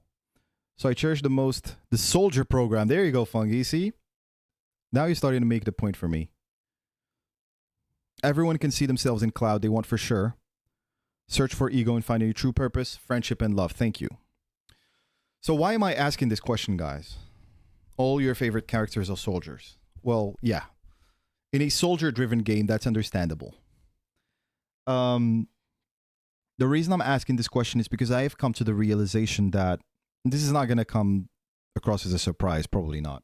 But I just realized the weight of it is that people will defend whichever idea protects what they cherish most about FF7. I think you can see a bit of Ibn al-Arabi in FF7. Who is Ibn al-Arabi? I don't know. Ibn al-Arabi. Who's Ibn al-Arabi? Why do I not know that? Your boyfriend's favorite character... Your girlfriend's... your girlfriend's favorite character is Barrett. My wife's worst, least favorite character is Barrett. But yeah, it's okay. So I've come to the realization that people will go to extreme lengths to defend the thing they cherish the most about FF7. So it seems like we all agree here, the majority of us agree that the thing we cherish the most in FF7 is Cloud's journey, is the live stream sequence. Some people said something else. But Fungi relates to the soldier program much more. Reminils said the world. I really enjoy Gaia, for example. Right?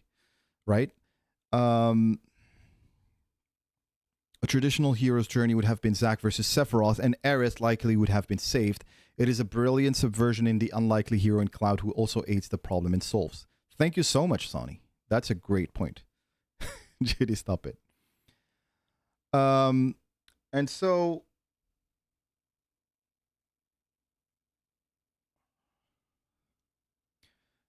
So if I am someone who... Coming out of the OG, there are people who cherish the relationship that Cloud has with Tifa. Coming out of the OG, there are people who cherish the relationship that he has with Aerith. Coming out of the OG, there are people who cherish Sephiroth as a character. I don't know if there are people who cherish Hojo. Probably not. There you go. Tony, for example, says the deep bonds between the characters, which leads to their victory in how not even death can disrupt it. That is beautiful. That is absolutely beautiful. And you guys can see how we are different, right? We don't value the same things. And so by thinking about this, everyone hates Hojo. By thinking about this, I realized that the reason why my brain personally goes sometimes to extreme lengths to justify how the story is. This is why the thumbnail for today's live is what it is. It's all about him. I realized that the reason why my brain always goes to this is because what I cherish the most about the original game is Cloud's story. And I am not saying this in the sense of this is objectively, factually the most important thing or the most valid thing to cherish. I'm just telling you what I love the most about the story. I know that people love shipping aspects. People love, as I said, Sephiroth. People love the way Shinra is portrayed. People love the environmentalism message, for example, the power of friendship, the relationships between the characters, the deep bonds, the deep bonds, the way grief is portrayed. It is Cloud's story, totally, Tony. And Jill, for example. So, remake bringing about... The problem we have is that remake kind of broke that. The end of remake specifically. The end of remake almost made it seem, and maybe it still turns out to be the case, for me personally, right, that the story of FF7 is not about what I cherish the most anymore. Do you see what I mean? I always had this perception that, oh, this is what the story is. It's essentially a subversion of the hero's journey, as you said, Sony. And wow, looks like we got, I don't know why this video is popular with people who don't like the game. Metal Snake Man, I'm sorry that this is getting suggested to you. This is very much, you're welcome, by the way, to stay in and stay on and watch. Obviously, everyone is welcome, whether you love the game, whether you hate it, whether whatever. It's just that I'm sorry if I'm going to keep going on and on about this game because I love it and it gets suggested to you. You're probably not going to like it, but it's valid to like and dislike the game, just to be clear. Unrelenting, hi. And so I just wanted to say that Remake made it seem for me that the story is not about Cloud's journey anymore. Why is that? Because if the biggest mystery is the nature of the trilogy, the whispers, can fate be defied, blah, blah, blah, time travel, sequel, future, then the live stream sequence is not the big unraveling of the mysteries anymore. In the original story, the live stream sequence was the moment where you put your controller down and you held your head in your hands and you were like, oh my god, what in the world is going on? Sorry if I missed some super chats, by the way. Oh my god, why is it not showing up? What? Richard Black with the $50 super chat? What in the world? Oh my god, thank you so much, Richard. I completely missed it. Thank you so much, Fungi, for letting me know, because it's not showing up in my notifications. It's only showing up when I watch it on my phone. Oh my god, thank you so much, Richard. I think you're the record of this channel. You're gonna stay in the history books. I gave you huge shout-outs and props on Subtext Live the other night. I also enjoy your chats as well. Insightful, informative. We don't always agree, but that's a good thing. Makes me enjoy your content more. Keep it up, man. Oh my god. Richard, thank you so much. I really appreciate it. I was on that live, by the way. I was watching, and I was seeing what you were saying to Subtext. And I was watching the live stream, and well, I know Subtext because we've interacted a lot online, and he's watched a couple of my videos in the past. And so thank you so much for letting him know, for talking to him or to anyone about my channel and how much you love it. I really appreciate it, and I just love having you guys over. If you notice, this is a stream where we, like, there is almost no agenda. We're just chatting, and that's what I love doing. Like, you know, it's just get together, chat, have some fun together, talk about what we love the most in video games, which is for me Final Fantasy VII. That's it, right? Doesn't have to be more complicated than that. Richard, thank you so much once again, my friend. For the record, I cherish Zack a lot. I think him being the traditional hero is weaved into Cloud's journey wonderfully because he's Cloud's aspiration, yet I also forgot about him most of the time. There's a good point, Sony. Like, yeah, the contrast between Zack and Cloud, I think, is what really makes the story so strong, right? Yeah, Fungi, I know. But you're still welcome. Controversial doesn't mean you can't show up and that you can't have a space here.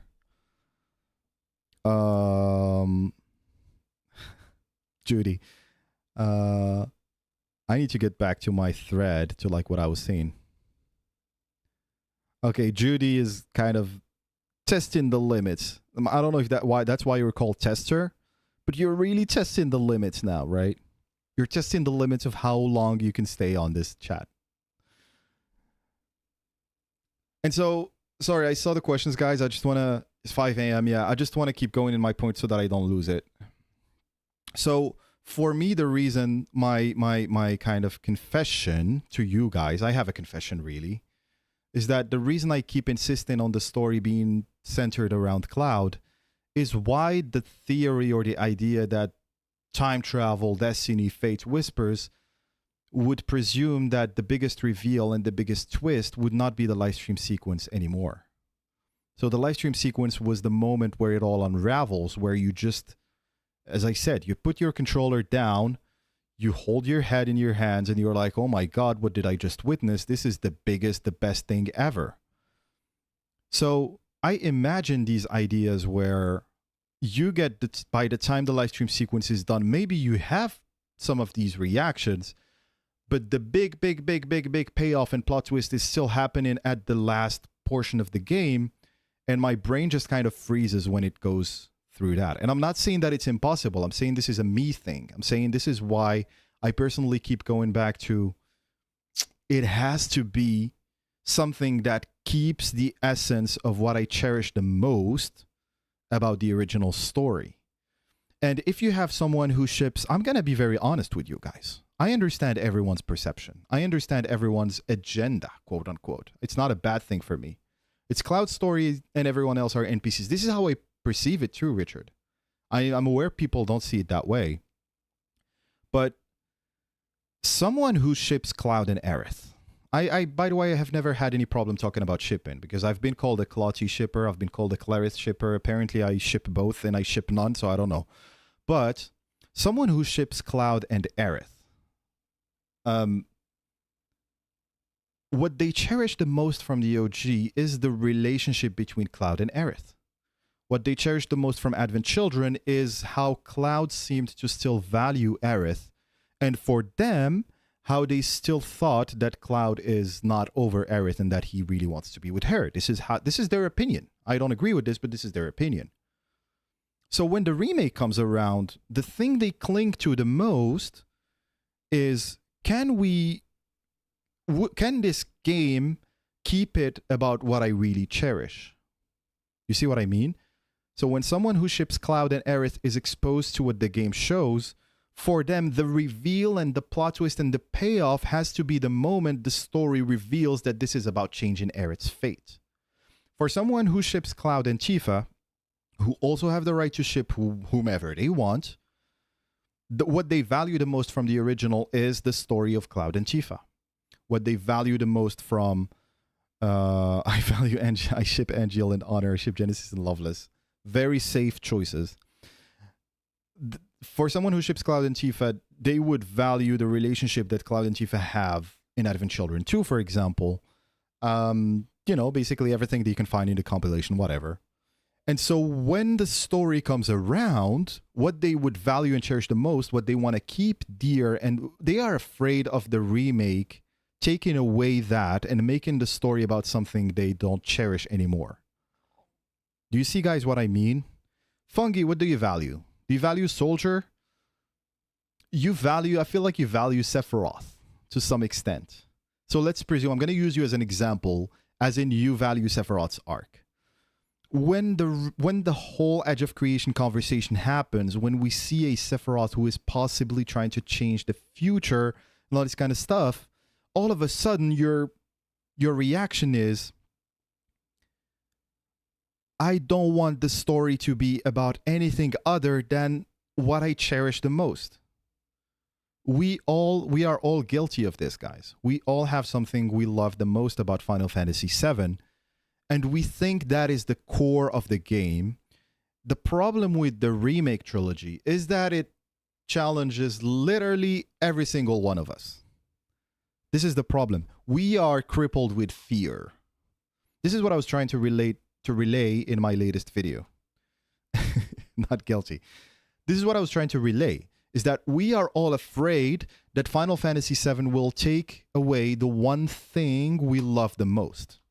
I am afraid that the story will not have its payoff in the livestream sequence. Fungi is afraid that Sephiroth will not get redeemed. Fungi is afraid that it will be revealed that Sephiroth is the one who was behind the wheels and that it was not Jenova. That's what you cherish the most. Sorry, I forgot. That's what you cherish the most. Judy Tester is afraid that Final Fantasy VII will make Crisis Core canon. Judy Tester is afraid that Final Fantasy VII Remake will make Crisis Core an actual good entry in the compilation. So,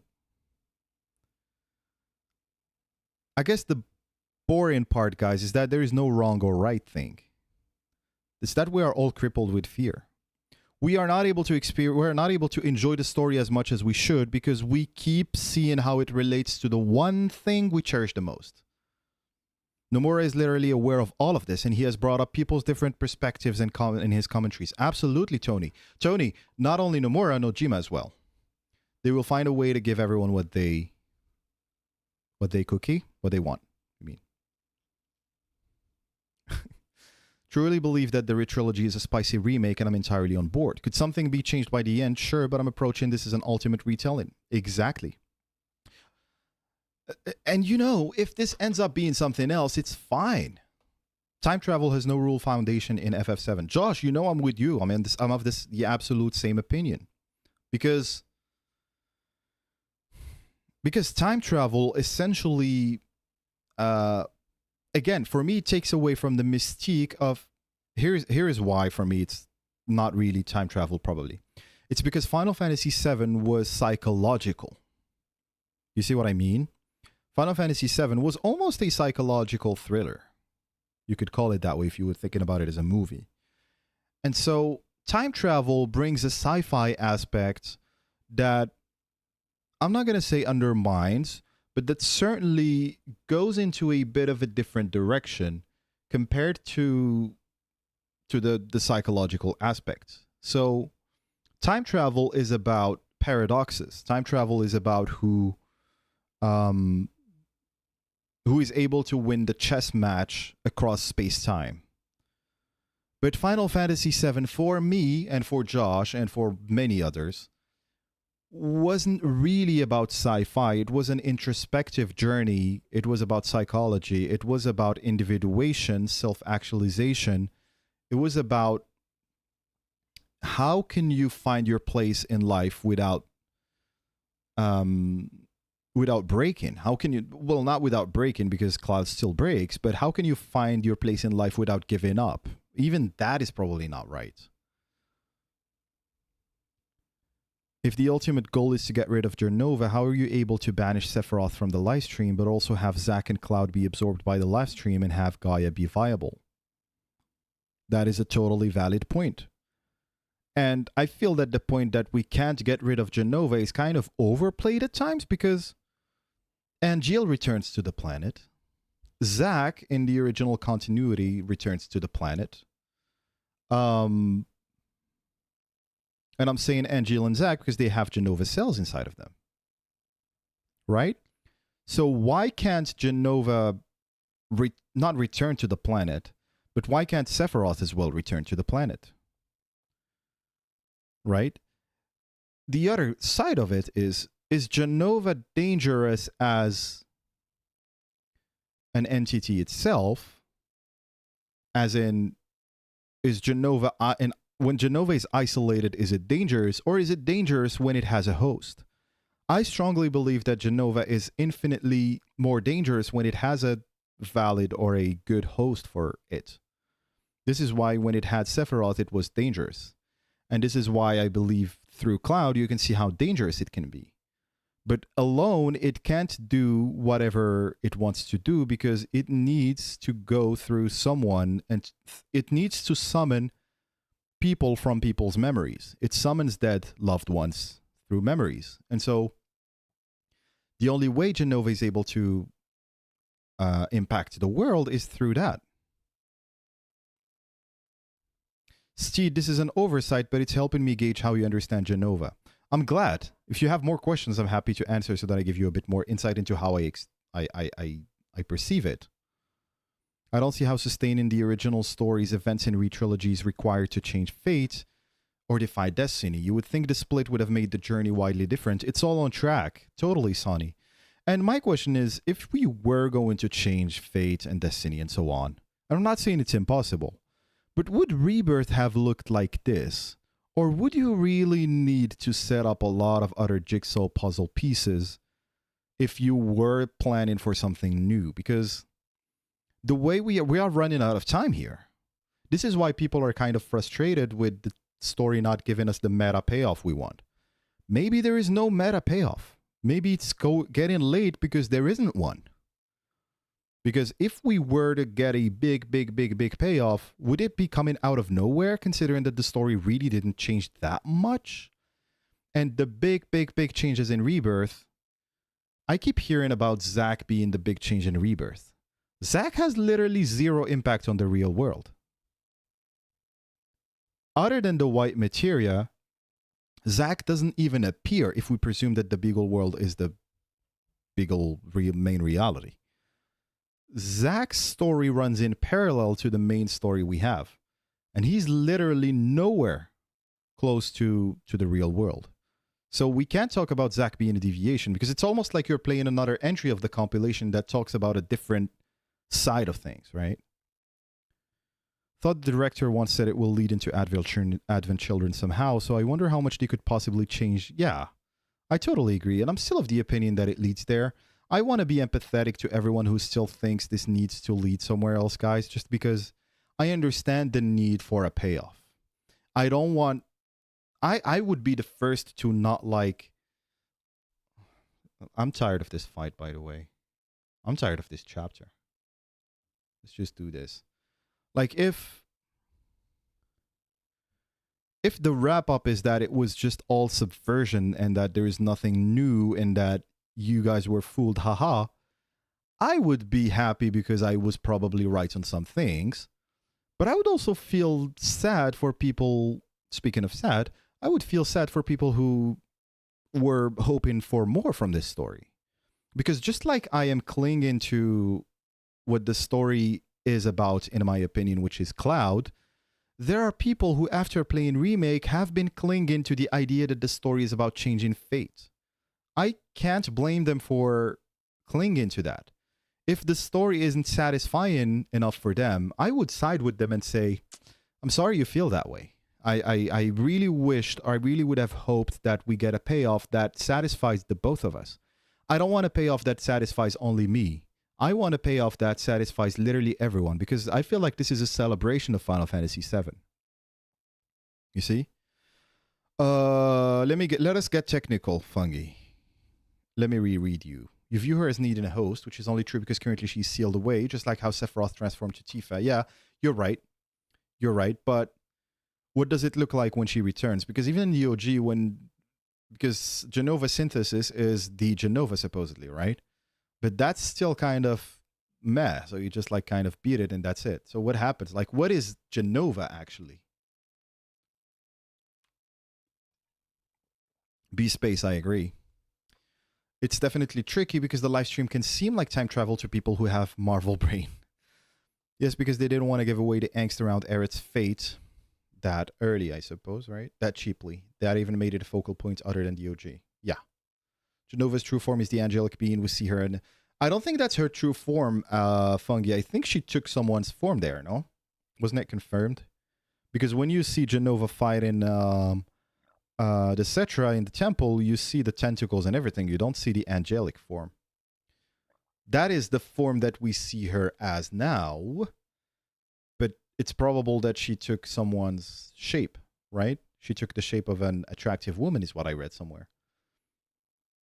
I think the meta payoff is that we are talking about this stuff. I think it's that veteran fans and new fans are in the same playing field. I agree, Sonny.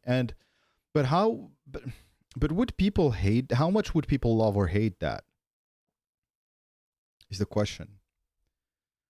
Like, what is the extent? Like, when does it become too much? You see the Arabic letters?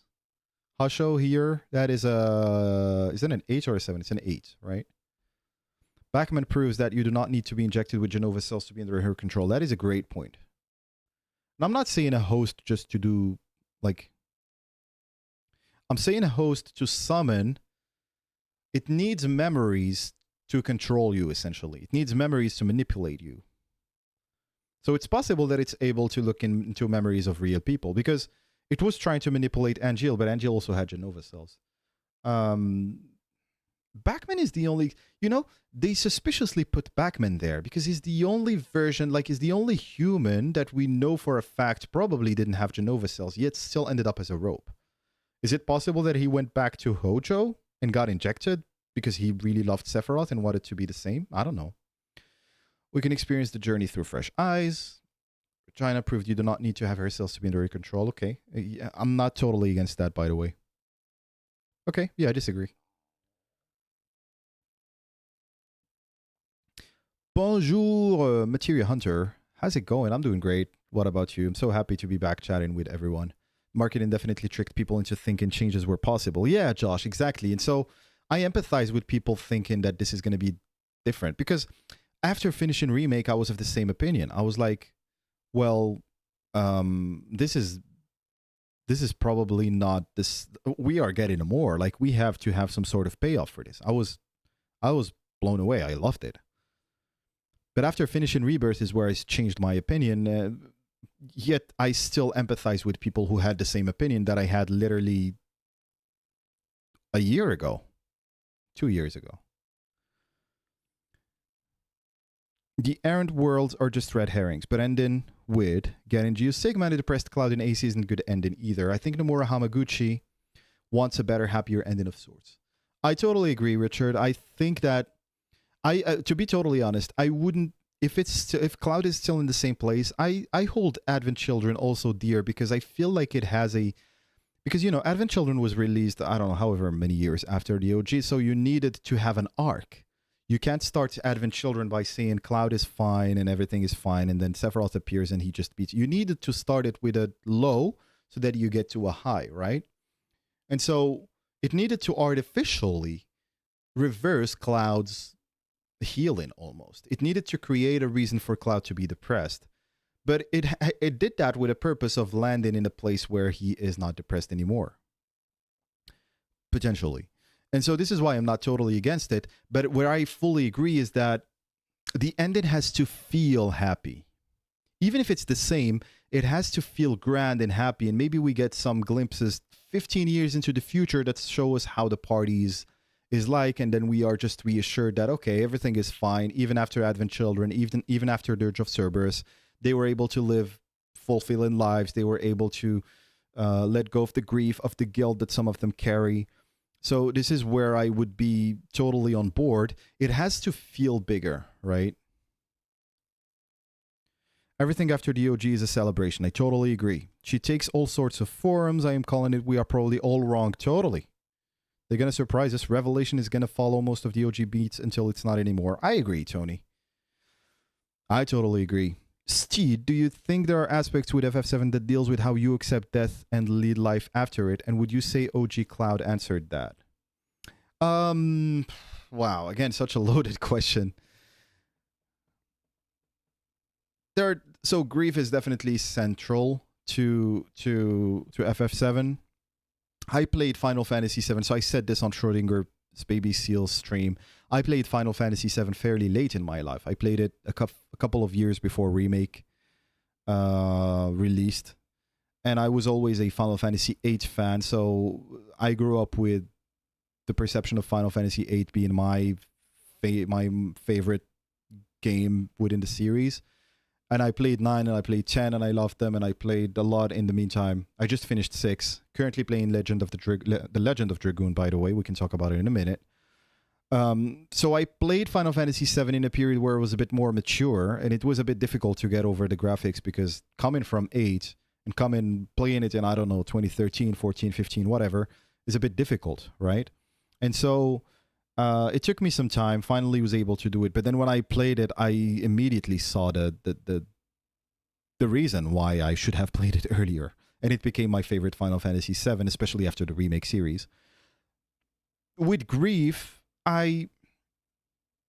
it's funny because I relate to Cloud's grief more than I relate to the concept of grief itself, if that makes sense. So there are 2 layers. There are so many layers in Final Fantasy VII. There is the process of grief and loss, but there is also how you just grow up or grow regardless of anything thrown in your way, and grief being one of them, and death of loved ones being one of them, right? On a personal level, on a very, very, maybe this is too much information, I've, like, one of the biggest fears of mine is actually dying and leaving people behind, right? So this is what I really struggle with the most personally, especially when you have kids and so on. It becomes very difficult to navigate. And so losing people is also extremely, extremely difficult to deal with as a human experience. And it resonated. I think it made me see the process a bit more fleshed out in a video game. I haven't seen a video game that does it better than Final Fantasy VII, I believe. But can I say something controversial? Does Final Fantasy VII Rebirth do a better job of conveying grief than the OG? Does Cloud's reaction to events at the end of Rebirth portray a more realistic introspective journey that deals with grief than the OG, where he wakes up, he says, sorry guys, when I was in the altar, I didn't know who I was, I didn't know who was controlling me, blah, blah, blah. And he seems to be getting over and goes snowboarding. This is a bit unpopular, but I feel like this is why Rebirth is set up the way it is. It's because it's trying to go deeper in terms of realism and really portray it in a much more fleshed out way, right? Early concepts of Sephiroth and Crystal had him fused with Jenova. Yeah, I remember reading about this. First a question to the planet. Okay, I'm going to try to catch up, guys. Only veterans fans would truly hate it because of foreknowledge. Foreknowledge can be a dangerous thing. Of course, anyone would want to change a sad future, but it doesn't mean it will happen. You know, this is saying that it's almost like we have accepted the rule that every ending has to be happy across the board, whereas that's not necessarily the case. Endings in fiction are generally I think the most acclaimed endings are the ones which are not black or white, which are not white specifically.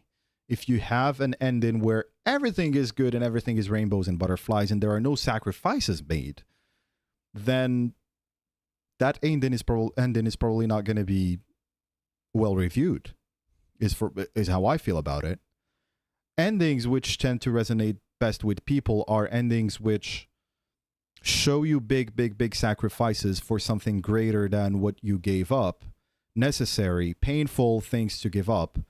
No spoilers. Attack on Titan, for example, is an absolutely brilliant case for an ending. I know it's kind of controversial and people say that Isayama did not wrap it up the right way. I feel like that's an absolute masterpiece from A to Z.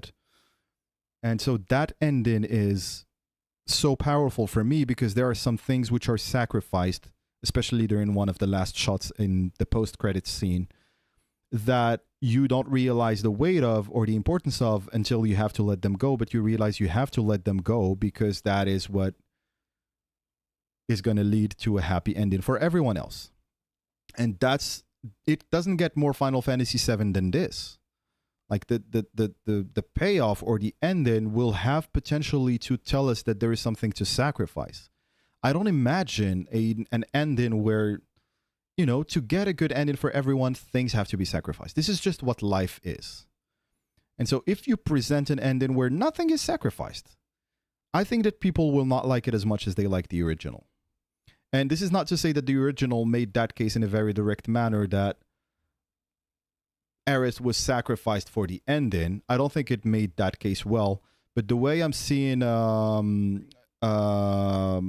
Rebirth and the re-trilogy in general, I see that we're heading there where the story will have to convince us that Aerith's death was unfortunate, not premeditated by her or whatever, but still necessary and led to the world being saved, and that was the sacrifice.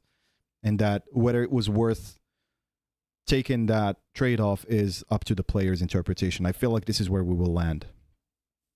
Hélène, comment ça va? This is where I was, yeah. I haven't done it in a while. I'm so happy to be back. The thing that bothers me is when you see someone who insists that new elements don't have precedent from the original game. Yeah. And, you know, the discourse, Josh, is just insane to me. I wanted to talk about the discourse, but yeah, let's see how quickly we can go. It's all resolved because of Aerith's monologue. True strength is your ability to forgive. Exactly. AC needed the narrative arc, and it's still enjoyed the film, so I don't blame the narrative construction. Plus, space cancer would make me a little depressed. I totally agree. And you know, the thing is, it's not hardships that are inevitable. Hardships will inevitably it's not hardships that can be avoided. Hardships will inevitably happen. What can be avoided or what can be controlled is how you react to it. I feel like this is the message the trilogy is trying to say. But listen, I understand people, as I said earlier, I understand people cling into different aspects. and wanting different things out of the trilogy. That is completely fine. It's just that they will still have to tell a story that is consistent from A to Z and that stands on its own and is not influenced by anyone's hopes and dreams. They will still need to wrap up a closed ending. And so that's why it becomes difficult or tricky. We can just as much get a happy epilogue anywhere in the 2 years pre-Advent Children as much as venture in post-DOC, as long as it doesn't end right at Advent Children. Well, people are not big fans of this idea. I am totally not against it, but people don't like it. And I agree, Sonny. I mean, it has to do with expectations. At the same time, I empathize once again with people who have built up this perception and this series of expectations. So it's hard to let go. Just like you need to let go of characters, you also need to let go of expectations or things that you cherish about the story that you thought the story was about. And the game all of a sudden tells you, no, this is not what it is. Josh, thank you so much for the $10 super chat, my friend. Thank you so much, Josh. I always enjoy having you on the channel. I'm split on this because I loved, for example, the Stranger Things ending, but a lot of people hate it. So I think you can't win no matter what you do. Yeah, funny enough, we were saying the same thing at the same time. As the writer, you just have to do what you want. And I feel like, so from what Hamaguchi is saying, the truth will be revealed, revelation, there is a secret you guys don't know, whatnot, blah, blah, blah. I feel like this is where we are heading. I feel like they're telling the story they want to tell. But, guys, will it be worth it if we lose, like, half the fandom? And will it be worth it if I have, like, 20% of OG fans or 30% of OG fans who played the remake series saying it completely betrayed us because we were not in for a change and then it promised this change and then all of a sudden there was no change? I wouldn't blame people for that. I guess it depends on the execution. It always will, but you see what I mean? It's very tricky. It's very tricky. I don't know why there is stuttering in the screen. Hold on. Hopefully it's better now. Yeah, whatever. Dear, I loved your video about Cloud Psyche. I have to leave a comment. I can stay because it's late here and my 3 hours long live tired me, but I'll leave the thumbs up and I wish you a great life. Thank you so much, Ellen. Guys, if there are any French speakers, check out Ellen. You probably already know her content if you're French speaking. She has absolutely amazing content. One of my great friends here. So check her out. And thank you for the I'll be tuned in for what you think about the video. Thank you so much. FF6 was my first FF. I just finished it, as I said. Still hold that game very high. Yeah. I loved it. It wasn't like earth-shattering for me like others, but I loved it. One thought, Sephiroth's dialogue in the live stream tunnel sounds like a statement more like an instruction to Cloud. The world will undergo reunion, merging into our world. Into our world. Huh. Yeah. You know what? I think that's why I've been thinking that we are possibly in a world where that Sephiroth controls. A world where he thinks he won, right? AC was the first and worst fanfic. Judy Tester, stop testing me. Seeing that AC elements are already being incorporated into the re-trilogy, I don't believe the re-trilogy will end there, but beyond that. It's a valid idea to have again, but you could think about it on the flip side. You could think about it in the sense that because it's incorporated, it recognizes that Advent Children is canon and does not all of a sudden disappear, and so it has to acknowledge it by its end. But both are valid. Yeah, I see a lot of people agreeing with the idea that grief is portrayed much more differently. I agree, guys. If you say the re-trilogy is about answering this grief and dealing with life after something terrible happened, with Sephiroth refusing to make things meaningful and Jenova making death trivial. Yes! Wow, that is a great way. That is a great way of, especially Jenova making death trivial. Yeah. Because that's what Jenova has been trying to do to Sephiroth in The First Soldier. And this is what it's trying to do to Cloud, possibly, right? I don't play Final Fantasy XIV Unrelenting. I'm sorry to disappoint. Yeah, it is a hot topic. I've seen everyone talk about it, but I don't play 14. Should I get into it? It's, you know, guys, I'm not big on MMOs, but I've heard a lot of good things. I know that it just takes, you know, the first few I don't know, raids or whatever to get used to it. But I'm not big on MMOs. I played World of Warcraft, I don't know, 11 years ago or 12 years ago a bit, but I never really got hooked. What then do you think Cloud's answer would be? Oh, well, Cloud suffers with grief from Zack's death, from the death of his mother, arguably, and from what you see with Aerith now in the re-trilogy. Cloud's answer would be that the worst, that given... You're going to get me to fawn over Cloud again. Fine. I will talk about Cloud again. Cloud's specific attributes that I think I haven't seen portrayed in anyone else, any character, maybe even in fiction, is that he is so weak from the inside. Not weak, but he loves on a very deep level. Ellen, who was here, would phrase that much better than I did because we spoke about it before. Cloud loves on a very deep and cherishes on a very deep level. The way he loves and cherishes are actually linked to everything he thinks about himself and everything he feels inside. So there is nothing that breaks Cloud more than losing people who showed him attention or who loved him and who he loves and who he cherishes, people who have been good to him. There is nothing that breaks him more than that.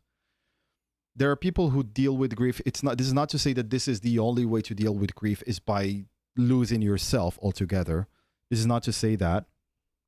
It's just that Cloud's way of dealing with grief is that he literally loses who he is. And we see that happen with Zack. We see it happen with Aerith potentially now. Chances are they might play into that a little bit when it comes to portraying the death of his mother once again.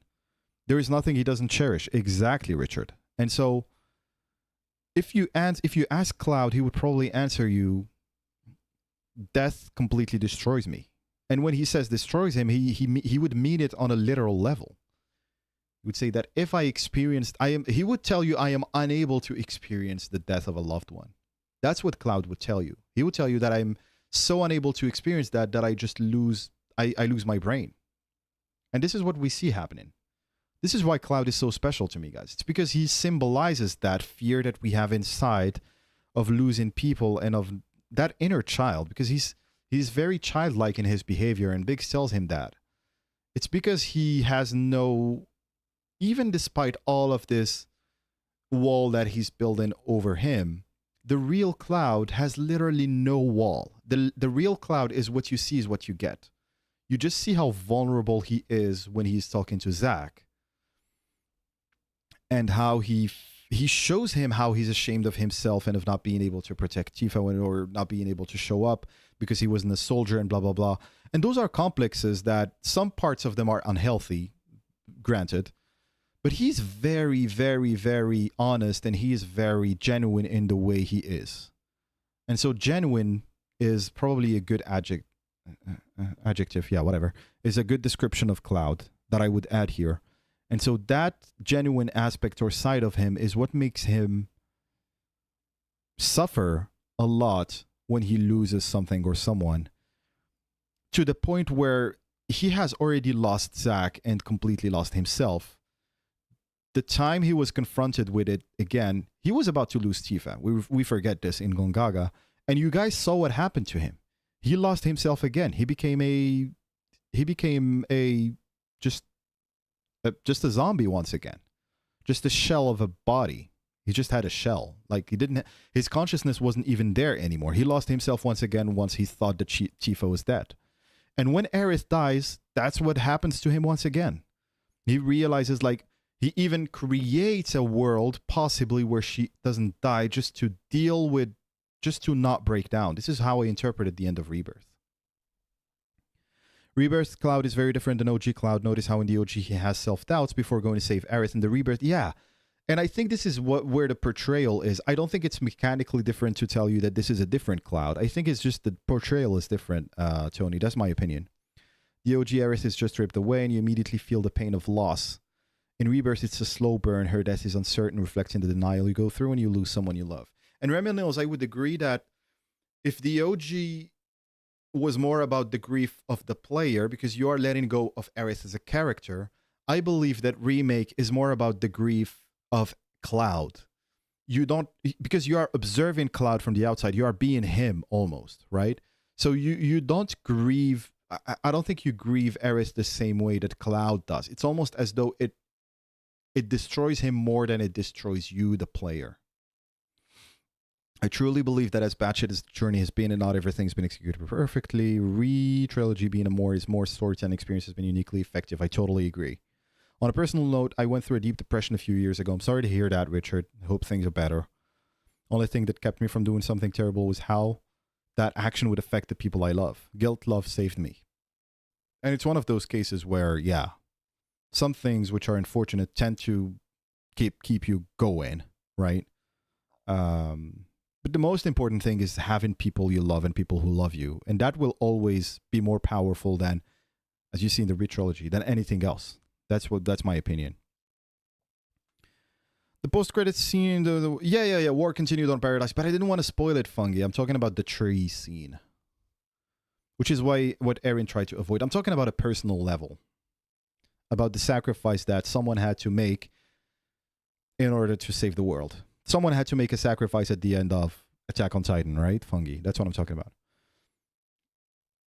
Cloud will have a choice to make. I totally agree with that. Going in the same sense, Hamaguchi played the game and was in tears 40 times. Cody said people will be in tears. I think they cooked properly on the new ending. Yeah. And Zack's VA was asked what his description of yeah, I saw that too. Yeah. Really don't care about being faithful to the original and whatnot as long as the questions are answered. Totally agree, Yusya. Yeah. I just want a story that stands well on its own. I want a story that if I play it, I don't need to go back and re-experience the OG for it to make sense or to hit the same emotional beats. I want this story to be like, wow, this thing from A to Z is very well written. I want this story because my wife, for example, has played it, and I want her, when she plays part 3, to be like, this is the best thing I've ever experienced. What a story. Without her, she doesn't know what the OG is, okay? The remake series for the fans. I think veteran fans are expecting a little too much. They're running 100 yards in a... yeah. Expectations often lead to disappointment. Like Vincent said it. Yeah. Fanatic for a reason. I agree, Josh.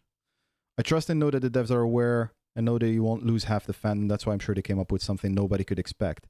Yes, Tony, but is there a limit to what you can come up with? I don't know. Like, maybe our imagination is limited, but I just don't see anything where you're like, wow, this is just, it blows everyone's mind. That would explain why the remake whispers look different from Rebirth. In the end, and it may sound naive, I trust the devs to deliver a conclusion that is satisfactory to the true story they are telling within the compilation. I agree. I can't with MMO gameplay, yeah, I'm the same. His line in AC, there is nothing he doesn't cherish. Exactly. Someone who has lost many, I can sympathize with Cloud. This is why it baffles me that anyone can think Cloud seeing the crack in the sky and is walking between worlds. He has total clarity. It's the total opposite. Listen, if it wasn't the opposite, why would the game show you that Cloud is like... that he remembers Aerith for a moment, that he remembers what really happened, and when he turns his head, he has a new Aerith sitting next to him. Why is that memory in red? Like, why would they show you that Cloud is totally unreliable? Or totally destroyed there? It doesn't make sense, right? Cloud could use a good therapist, send that poor guy to better help, or something to learn coping skills and mindfulness techniques. And you know, Zack's friendship helped him. When you lose someone, denial is real. And that's what Rebirth showed. Illusionary world, totally. Grief is the central theme. It's become the player within Cloud's perspective. Yes, totally, Sonny. That's what I was going for. I hate that people pit Aerith and Tifa against each other in terms of importance to Cloud. They are both important for different reasons. I'm with you, man. This is very difficult because it's like you have to have an opinion almost. Like recently I've been talking about this topic a bit more openly on Twitter, and I had people call me like saying that I ship one side or the other. I was like, I don't even care if you're gonna call me. Like if me saying that it doesn't look like in Advent Children, it didn't look like me. It didn't look like it, or it didn't look to me as though there were any issues between Cloud and Tifa in the sense of he's just completely gone. It looked to me as though and Nojima said it. He said, always in my mind, I knew that Cloud and Tifa would be together. Like he said it in the Advent Children art book or whatever, right? So if I'm going to come out and say, listen, as a neutral, having watched Advent Children, it seemed to me as though they had issues, but they will probably work through it, and this is what they were. This is my opinion. You are totally have the right to think that they were not supposed to be together and that he was not over Aerith. That's your opinion. But if I'm going to come out and say this and you're all of a sudden going to jump and tell me, oh, well, it's clear that you ship Claudia and you're just kind of trying to look neutral just so that you don't get all the heat, then I don't know. Call me whatever you want. That's my opinion. If I'm going to come out and say, listen, I feel that the live stream sequence, yes, Tifa plays a major role, but the live stream sequence is about retrieving Cloud and him retrieving himself. And so if in the remake series, Aerith and Zack are big parts of that identity, then I don't see it impossible that Aerith appears in the live stream sequence. And if I'm going to say that and you're going to tell me, well, you're just a Clarith in disguise, then whatever. Say that. I don't care, right? People are just going to jump to whatever they want. And yeah, I don't like it when they pit them against each other either. The game preaches the complete opposite of that. They are so kind to each other. They are so thoughtful towards each other. So I don't know why people do it that way. Listen, people will have disagreements about everything. People will find things to disagree on. And once again, I empathize with a lot of folks because if you grew up playing that story and what you related to the most was Cloud and Tifa's relationship or Cloud and Aerith's relationship, then I am no one to come here and say, no, that is a totally invalid way of looking at the story.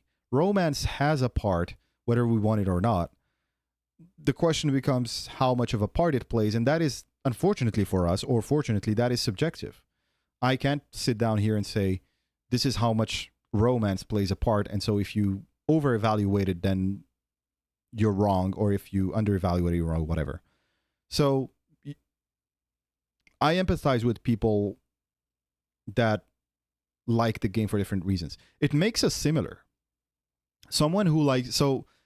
we are more similar. So both shipping or both shipper factions, people who think this is a sequel, people who think this is a remake, people who don't care, we're just along for the ride, all of us, we have more in common with each other than we have in common with people who completely hate on the game and dislike it, who are also valid. Their opinions are also valid. But we as a group are much more together and agree on a lot more than we would agree on with the other group. So I cherish that, right? Yes, I've been doing much better. It's great to hear that, Richard, and thank you for sharing that as well. Learned a lot and grew a lot. Life is a much more joyful experience. Just had to learn and experience things that change perspectives. Learned what I cherish. Yeah. And I feel like life is just about finding who you are, not pretending anymore, just being who you want to be. That's why I relate a lot to the story told in Final Fantasy VII. For it to be a happy ending, Cloud and his resolution should be something pure and innocent, not necessarily for people to come back, but we won't need Advent Children in resolution just to see him smile finally. UC of the end, I totally agree. This is where Josh from the stream we had last time, Joshy Poo 25, I believe, who was here, said, I think he phrased it well. He said, the original ending was self-contained. Like, you didn't ask the question at the end of the original ending whether Cloud was happy or not. And if we get an ending in the remake series that conveys the same thing, where we don't need to ask the question of is he happy or not, then that would be enough. But is that feasible, considering we know that there is a story that could be taking place 2 years later? Do you see what I mean? So the impossible task is to create another one of those self-contained endings. I think that's the best case scenario. Can they do it, is the question. He was struggling with depression, not with romantic love for Aerith. That is super messy on every level. And then, you know, we all see things that we like in every fact. Just the Hamaguchi statements and interviews and how we all think about them differently. So whichever game or story element is presented, people will view it the way they want to view it. Yeah, I totally agree with you, Materia Hunter. I think they are nailing the writing so far of the character. So if there is something that Final Fantasy VII is doing, remake is doing very well, is how they're writing the characters. The problem with Cloud is that his arc, the majority of the heavy lifting in his writing, comes towards the back end of the story, right? So this is why we are still on the fence. If someone's main goal is to find out who Cloud ends up with romantically by the conclusion, then I kind of lament what they're missing out on. Sony, I'm probably of the same opinion. Yeah, but it's fine. Guys, everything is fine. Everything is okay. Like, I'm sure you mean this in the sense of, it's, you know, it's just a bit unfortunate, and you would want, you want them to see the story from the same eyes, or with the same eyes that you see it with, right? This is how I feel about it too. It's like, it's so epic for me. Some aspects are so epic that I wish some other people could see it or the way I see it. But that is a very hard thing to do. This is why I struggle to convey to people, and they probably feel the same. Like, you might talk to someone and they might tell you, you don't know what you're missing out on. But yeah, everyone is here because they love the games. Well, Judy Tester would beg to differ. Tifa, Aerith, Zack are all major parts of Cloud and his inner well-being. They all play a role. It's a shipping thing. It's a balance of all. It's not a shipping thing. It's a balance of all three. I totally agree. Even his first role model of wanting to be like Sephiroth. Exactly. Cloud is the culmination of all of that. And a very important thing I want to bring up is that the real Cloud by the end of the story is also the delusional Cloud who thought he was a soldier. Like, that is also part of who he is. It's a real part of himself. He doesn't just discard it, he integrates it. And that's what the video is trying to tackle. Yeah, my headcanon is Cloud is a grumpy cat that gets mad when you stop swinging a toy in his face and not pay attention to him. He certainly is very, yeah, he does look very childlike and very, you know, I don't have a word for it, but it's like, I don't think Cloud is ready for a relationship in FF7. Maybe after he becomes himself later. To me, it's not part of the story. Wow. It's such a good angle. Because he's working through a lot of problems.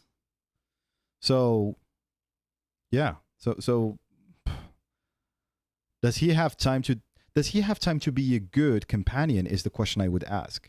I don't think Cloud, be it by Advent Children, if you love Tifa, you probably wouldn't want for her to end up with someone like Cloud who treats her like Cloud, right? FF7 is about how he never really had friends growing up, but ends up saving the world with his newfound friends. Absolutely. Now, if the story shows us that Cloud 10 years later has grown and can take care of people, then great. It's clear that Cloud becomes a monk class and Zack and Angeal get together. And Zack and Cloud come together, yeah. William, what's up? I loved your theory. I haven't gone through all of it like the updated version. I'm probably wrapping up in 10 minutes, 15 minutes, but should we check it out next time? Yeah, we can check it out next time. Thank you for jumping in and for letting me know, by the way, for just reminding me, because it's been a while. It's the first stream in like 5 weeks, so we're catching up, but that's definitely planned because there are a lot of theories that look at Tifa just running there, because there are a lot of things that we need to go through. At the end of OG, severing that mental connection to Sephiroth that he created for himself is that role model. Yeah. I do think Nojima has beat people over the head with the fact that Cloud has always had deep romantic affection for Tifa. Yeah, and again, people might clip this. Ectogamet, I'm looking at you. People might clip this and go, oh, see, your guys are just shippers and you ship Cloud and Tifa, whatever. I don't care if that's what you're going to call it. If me saying my opinion is what you're going to call it that way, I don't care.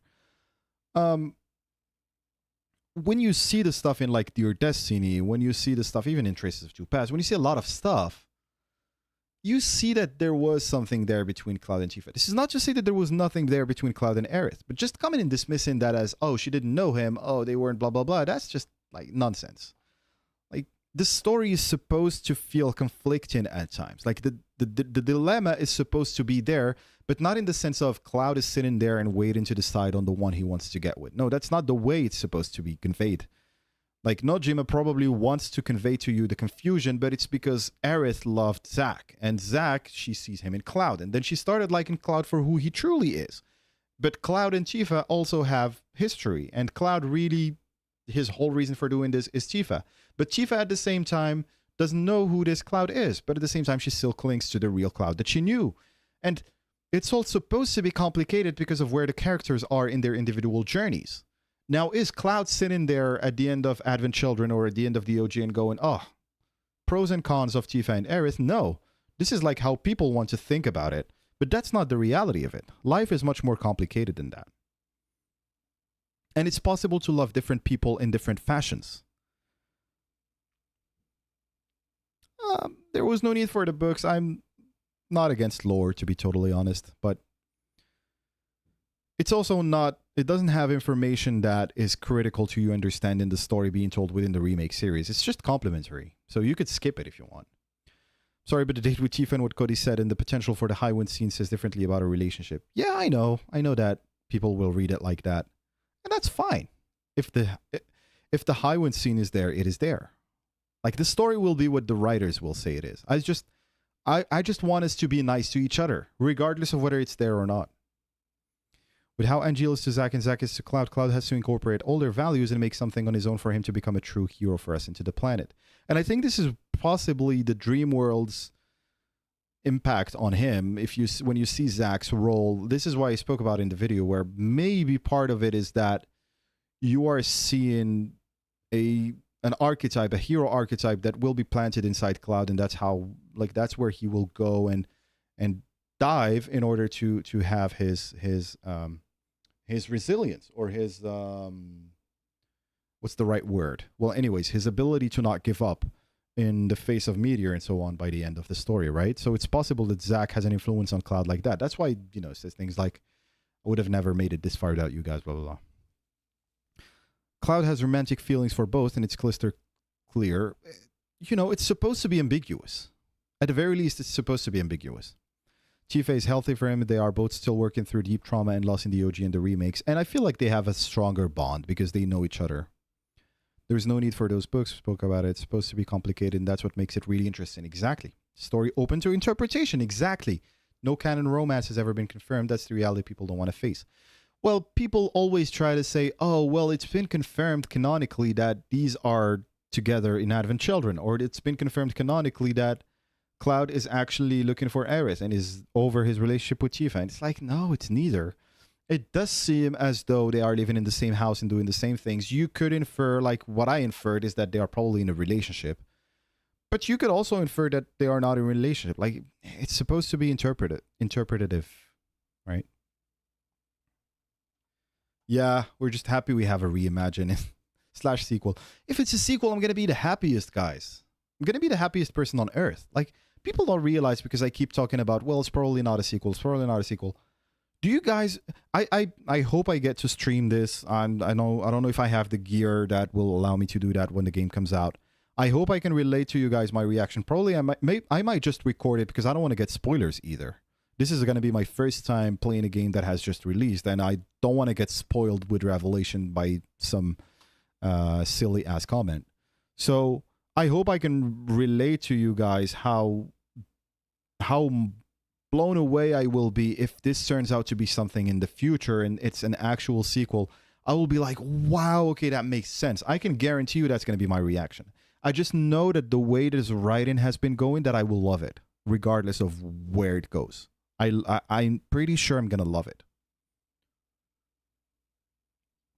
Also, if I don't, it's fine.